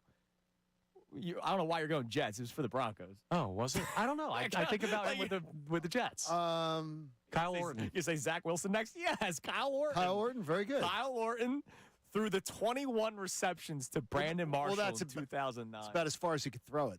That's good. Terrible. Oh, God. Kyle Orton, just one of those guys that he hung on forever. No, he did. Good Denver, for him, too. Dallas, right? Who else did he play for? This is one of these, what team did he play for games? For Kyle Orton or for Brandon Marshall? For Kyle Orton. All right, he played for Bears. He played for 5 teams. Bears, Broncos, Cowboys. Who were the other 2? I couldn't tell you. Feel like he's a Jaguars guy. No. No, I couldn't tell you. Buffalo. Okay. And Kansas City. Wow. Okay. I guess the more you know. I guess he was traded How many from seasons? the Broncos. 11? No, 9 years. Oh, he fell short of the 10. He fell short of 10, but 9 years, but 3 in Chicago, 2.5 in Denver, half in Kansas City, 2 in Dallas, 1 in Buffalo. He just bounced. Kyle Orton. My God. I remember when he played for the Cowboys. He played against because he was a backup, but I know he started against the Eagles, I'm pretty sure. Huh. What was it, like a Romo went down year or something? I think so. I could have sworn there was a game where he started against the Eagles. I don't remember that. Or came in against the Eagles or something like that. You should be able to look at his career, on his career game log. Oh, and yeah. See if he did. I don't know. Let's see. I don't know. Kyle Orton. Hold on. Let me That We're going deep down the Kyle Orton rabbit Yeah, it is. hole. That's really Here Kyle it is, Orton. Kyle Orton. How you do it? Last game of the season. Chip Kelly, 2013. So first year of Chip Kelly. 12-13, yeah. So the Eagles won and went to 10-6. Yeah, that's what got them the home game against the Saints. There you go. All right, and they beat the Cowboys. Kyle Orton was the starting quarterback that day. 30 of 46, 358 yards. 2 touchdowns, 2 picks. That's Kyle Orton line. Gunslinger. Yeah, gunslinger my ass. All right, what do we got on the text line, Connor? You can text the show at 610-632-0975. Don't forget, coming up in the next segment, we will do our picks for the upcoming slate. I went 0-4 last week. What do we got? Jim from Warminster checks in, says baseball has passed Dave Dombrowski by. He has no clue anymore. He needs to be the first one to go. The exact definition of insanity. Yeah, I mean, doing it again all over is... They keep doing it. To me, it's They insane. keep doing it. It's just, it's so obnoxious. What else we got? All right, we also have a check-in here. No name on this one, but they say, hey, guys, come on, keep it real. The Dodgers are not a lesser team. We've gotten a couple of texts like that, so I think Nobody people... has said that. Yeah, I think people misunderstood what we were saying, so nobody said Dodgers are a lesser team. No, the lesser team... All right, I'll say clearly. The reason why I don't agree with Dave Dombrowski saying we are close, despite them playing the Dodgers well in terms of the score, right? They played the Dodgers tight and lost in 4. They lost to lesser teams in 2023 and 24, the Diamondbacks and the Mets. So for the people that say, yeah, Dave's right, they did just lose to a very good baseball team. Okay, sure. But it's the same way they lost in 23 and 24 to lesser teams, the Diamondbacks and the Mets. So because they played the Dodgers well does not make me think, oh, they will be good in 2026 because they played the Dodgers well in 2025 Right. when they lost the same way in 23 and 24. Nobody's saying the Dodgers are a lesser team. Nobody. I picked the Dodgers to win the damn series. But more importantly, you were the home team. Yeah. You had home field advantage. Stop trying to spin this like it was David and Goliath. You won the season series against them. You won in Philly. You won in L.A. Stop trying to don't gaslight people, Dave. Don't act like you weren't supposed to win. You were supposed to win. Come on now. Stop. Like, it just is. It was insulting yesterday. Yeah. It really was. It was insulting. It absolutely Now, really when the was. Dodgers win the World Series comfortably, that narrative is going to get louder. So just prepare yourself that there will be And more I people will voicing remind the people of what took place in 23 and 24, despite me never wanting to think about those playoff runs ever again. And, oh, by the way, when Dave Dombrowski yesterday talks about the Golden State Warriors, right? Hey, they're old, but they're still thought very highly of. You know who the Golden State Warriors are? The Los Angeles Dodgers. Because they, too, are an old roster, right? The Dodgers aren't a young roster. They're the oldest roster in baseball on opening day this past year. But they have one. Correct. They They're know winners. They They're know not- how to go through it. It's completely different, doubling down on old players who don't win anything, who are declining. You can't just go, You're well, not going- our roster's old and the Warriors roster is old, so that means they're the same. And the Dodgers' old guys aren't declining guys. They're not guys going, man, we're getting less and less out of them, less and less out of them. Like Freddie Freeman being a declining player. Is hilarious. In terms of his prime, right? Sure, yes. But what he did this year was still more than what Bryce Harper did. And if Bryce Harper played like Freddie Freeman in the postseason last few years, we would have something in this town. World Series MVP, and they could win their second straight World Series. Oh my It's not even gosh! close. And that could be Freddie. By the way, that'd be Freddie Freeman's third World Series in 5 years. Yeah. Here's who the Dodgers are keeping at age. Thank you, 97.5. Like, they're bringing back Brandon Graham type guys while you're bringing back Alshon Jeffrey type guys. There's a difference. You could sign old players who win and know how to win, but signing old players who don't get it done, yeah, you're going to do the same thing. Shout out to Stan from Drexel Hill. He remembers that Kyle Orton game as well. Now, he remembers a moment. So the Eagles, if they lost that game, would they still have made the playoffs? Do you remember? Yeah, no, they would have made the But if playoffs. they won, they got No, the I think they already game. had the division. So I think that was a game they were even resting people, if I'm not mistaken. The last game of Chip Foles played. Yeah, but I think it Foles, was Shady. They all played. Yeah, but I don't think it was a must-win to win the division. Okay. If I'm not mistaken. Kyle Orton, with 1 minute and 49 seconds left on their own 32-yard line, they just got the ball back via punt. So they have 1 minute and 49 seconds left to try to drive downfield. All they needed to do was kick a field goal because they were down 2 points, 24-22. He throws an interception. Attempted for Miles Austin. Picked off by? He had an incredible season that year. And just disappeared afterward. Unfortunately, got really hurt, and that's why we saw him only 4 years. Brandon Boykin. Wow. Yeah, that was Georgia the year he had 6 Georgia picks. Bulldog, 21? Did he wear 21? 22. 22? One number off. He had 6 picks that year, and they just shipped him off to Pittsburgh. I was like, whoa, this guy's really good. And then he got hurt with the Steelers, and he never came back to the league. It was a shame. All right, coming up next, we will do our pick segment. I need to bounce back big time. Yeah, you had a Shankosaurus. You don't have to bounce back if you don't want to. I would like to. I would like to bounce back, and I'm going back to my old ways. Last week, I did research. Today, I'm going by the seat of my pants, baby. That's how it worked last year. Let's try it again this year. Pick segment and our final thoughts on the Eagles-Vikings game this Sunday. It's Kincade and Salciunas, 97.5 The Fanatic. Eagles head coach Nick Sirianni. We live in a world that it wants to assign blame, point the finger, but that's not reality of what good teams do. That's not reality of this sport.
9:40 here on Kincade and Salciunas, 97.5 The Fanatic. I need a bounce back. You do. You had we've had back-to-back Shankosaurus weeks. Fortunately, not both mine, because that would be really, really bad. Now, Connor, 2 weeks ago. You last week. You now in the tank. You need a perfect week to get back to 500, where Connor is. Connor's at 12-12. You're at 10-14. At 42%, you really need to worry about that college fund for Cooper. Yeah, I know. Or he's going to go in. He's just going to have to learn a trade. Or there's nothing wrong with that. No, there's nothing wrong. But you want him to have the option of going to be a Temple Owl. And I'm at 15-9, 63% as we start. Well, John Kincade, you had the best. Oh yeah, tell us about him. Yeah, we love Bet Parks. Bet Parks app. Get the Bet Parks app this weekend. Make sure visit Parks Casino, too. It's always great. We thank them for sponsoring our pick segment every single week. Damn right we do. So, Connor, thank you very much. Johnny, what do you got? All right, I have no props for you. I got 4 picks for you. Well, that's been your recipe. Yeah, it's been going well. I got straight-up picks. I'm liking these picks. And the first pick is the only one that I will give you where I'm picking a favorite. Wow. I like the Chicago Bears. Bears. I'm going to take the Bears. I'm going to take the Bears at home. Do you like the Bears this weekend? Are you a Bears fan? Now, look, the Bears are coming off a big win on Monday night. They're playing the Saints. I believe the Saints have been playing a little over their heads. Yes. And they're going to Chicago. It's only a 4.5-point spread. I'll lay the 4.5 with the Bears. Now, I'm going to blow you away. I'm going to take 3 consecutive home underdogs. Wow. Including the Jets, Jets. Wow. The 0-6 Jets. Because the Panthers are really, really good at home, and they're not good on the road. Yeah, they do not have a win on the road. Yeah, they're favored on the road. I don't like that. And I think the Jets have played well enough, like last week against Denver. They're going to get a home win. They're getting 1.5 points. Jets are going to win the game outright. I'll take the 1.5 points. I will also take the Dallas Cowboys against the Washington Commanders. I don't like the Commanders' defense. It's looking a little slow-footed and old to me. Cowboys are at home getting 1.5 points. I'll take the Cowboys. They're going to win the game outright, but I'll take the 1.5 points. About that. And then, in another one that will probably shock you, I will take the Arizona Cardinals, and I'll take the 6.5 points. They may win the game outright, but I'll take 6.5 points. They'll cover that spread against the Green Bay Packers. So Bears minus 4.5, Jets plus the 1.5, Cowboys plus 1.5, Cardinals plus 6.5. All right, Johnny, you're on fire, so I'm not going to say anything about your picks. We'll see what happens. What do we got? I'll say something about one of his picks because I'm going to that Arizona Green Bay game, and I'm saying Packers minus 6.5. Take Green Bay to go out there to the desert and win that game. Arizona's been playing close games, but they feel like they're at a tipping point for their season. I don't like where they're heading. The Bears minus 4.5. What? So you also go to the Bears. Bears minus 4.5. No, the Cardinals versus thing. Saints. You don't like where they're heading. What do you mean? But they just have a lot of weird stuff going on about them where you got Gannon pushing players. They're losing close games. They do dumb stuff all the time. Well, the very next week, they played really well with Jacoby Brissett. But go ahead, it's your pick. Exactly. And I don't buy that continuing. Bears minus 4.5 versus Saints. That Saints team is not as good as they looked in past weeks. Like they're trash still. I'll go Eagles minus 2.5 in Minnesota. That's a comfort pick. I don't know if I truly believe it, but the line says Eagles. And you will be there, so if they lose, it's your fault. Absolutely. Etsy Witch. I'm making the call this weekend. Etsy Witch didn't work for the Phillies. It didn't Why work. is it going to work for the Eagles? No, I didn't do it for the Phillies. He's going to be at the zoo. Listen, how much money do you think I have for these witches on Etsy? And then I'm also going to go with Kincade Vidal to score plus 105 anytime touchdown score in the Chargers versus Colts. He had a great week last week. And I think he's undervalued. He should probably be minus money, but he's one of their backup guys and just took over that role with Amari and Hampton going down. Mm-hmm. And he's going to be the lead back. I think he finds the end zone. All right, those are your picks. Write them off one more time. Packers minus 6.5, Bears minus 4.5, Eagles minus 2.5, and Kincade Vidal anytime touchdown score. All right, we are all associated with the Chicago Bears. We are? I'm going to go with the total and go the over 46.5.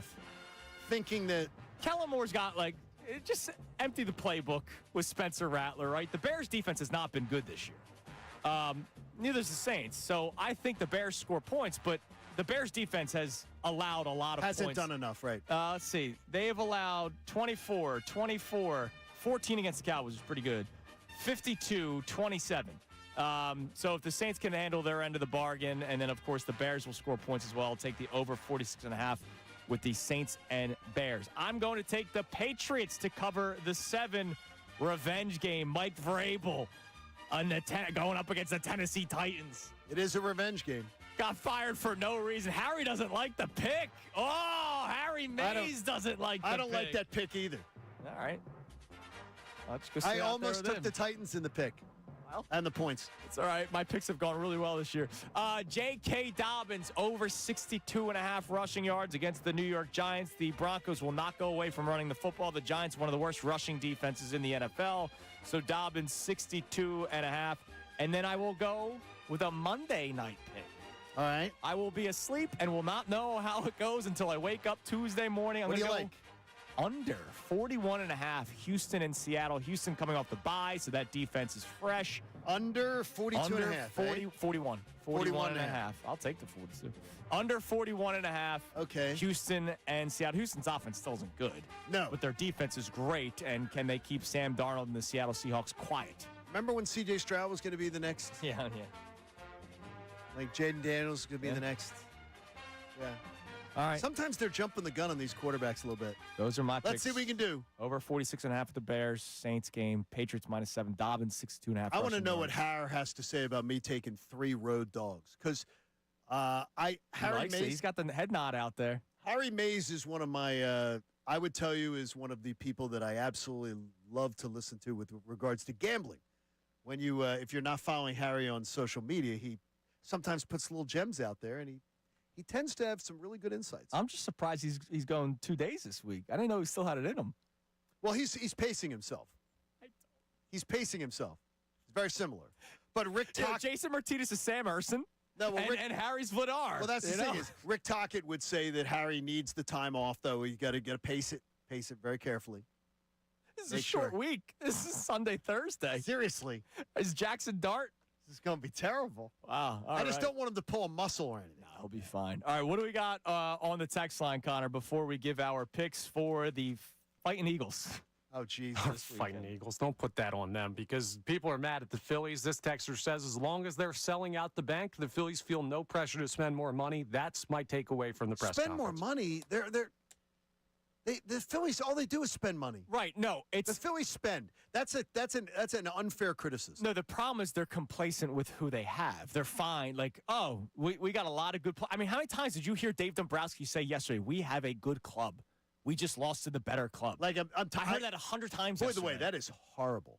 It's a horrible message. Like we played the wrong club. Yeah, that's like we played the. In other words, in 22 and 23, the reason we got where we got is because somebody else knocked off the Dodgers for us. That was arguably one of the worst things I heard yesterday. It's a cowardly, or as you said earlier, loser mentality sort of response. That's as bad as saying that defeatist attitude is what you said. Yeah, Rob Thompson's good at the fundamentals too. His teams, he doesn't leave any stone unturned when it comes to the fundamentals. His team plays like the Stooges. What else we got? All right. We also have a check-in where this texter says, you guys are going to love this, with the Eagles, what if last week was a scheduled loss? Shout out to Doc Rivers. What if we used it to get our guys healthy? What? I said there's a positive spin. I gave you the positive spin, so I don't hate that text. It's just besides to get the guys healthy because guys got hurt in the game. Yeah, no. Like I don't think they Andrew DeCecco straight up said they did not sit Jalen Carter because of the turf. Yeah, because I did wonder about that because I do believe that they took Quinyon Mitchell out of that game. They weren't going to let Quinyon Mitchell. Yeah, you're not going to have him play through that injury, but it's not, they didn't sit him at the start of the game. No, but look, you could if you are looking for positive spins. It was such a bad loss to the Giants. The Broncos loss, you go, all right, damn, that sucks, even though it was a bad loss, but damn, that sucks. The Giants loss was so bad, so disgusting, so aggravating that they may have been given humble pie. They had 10 days rest to try to figure some stuff out.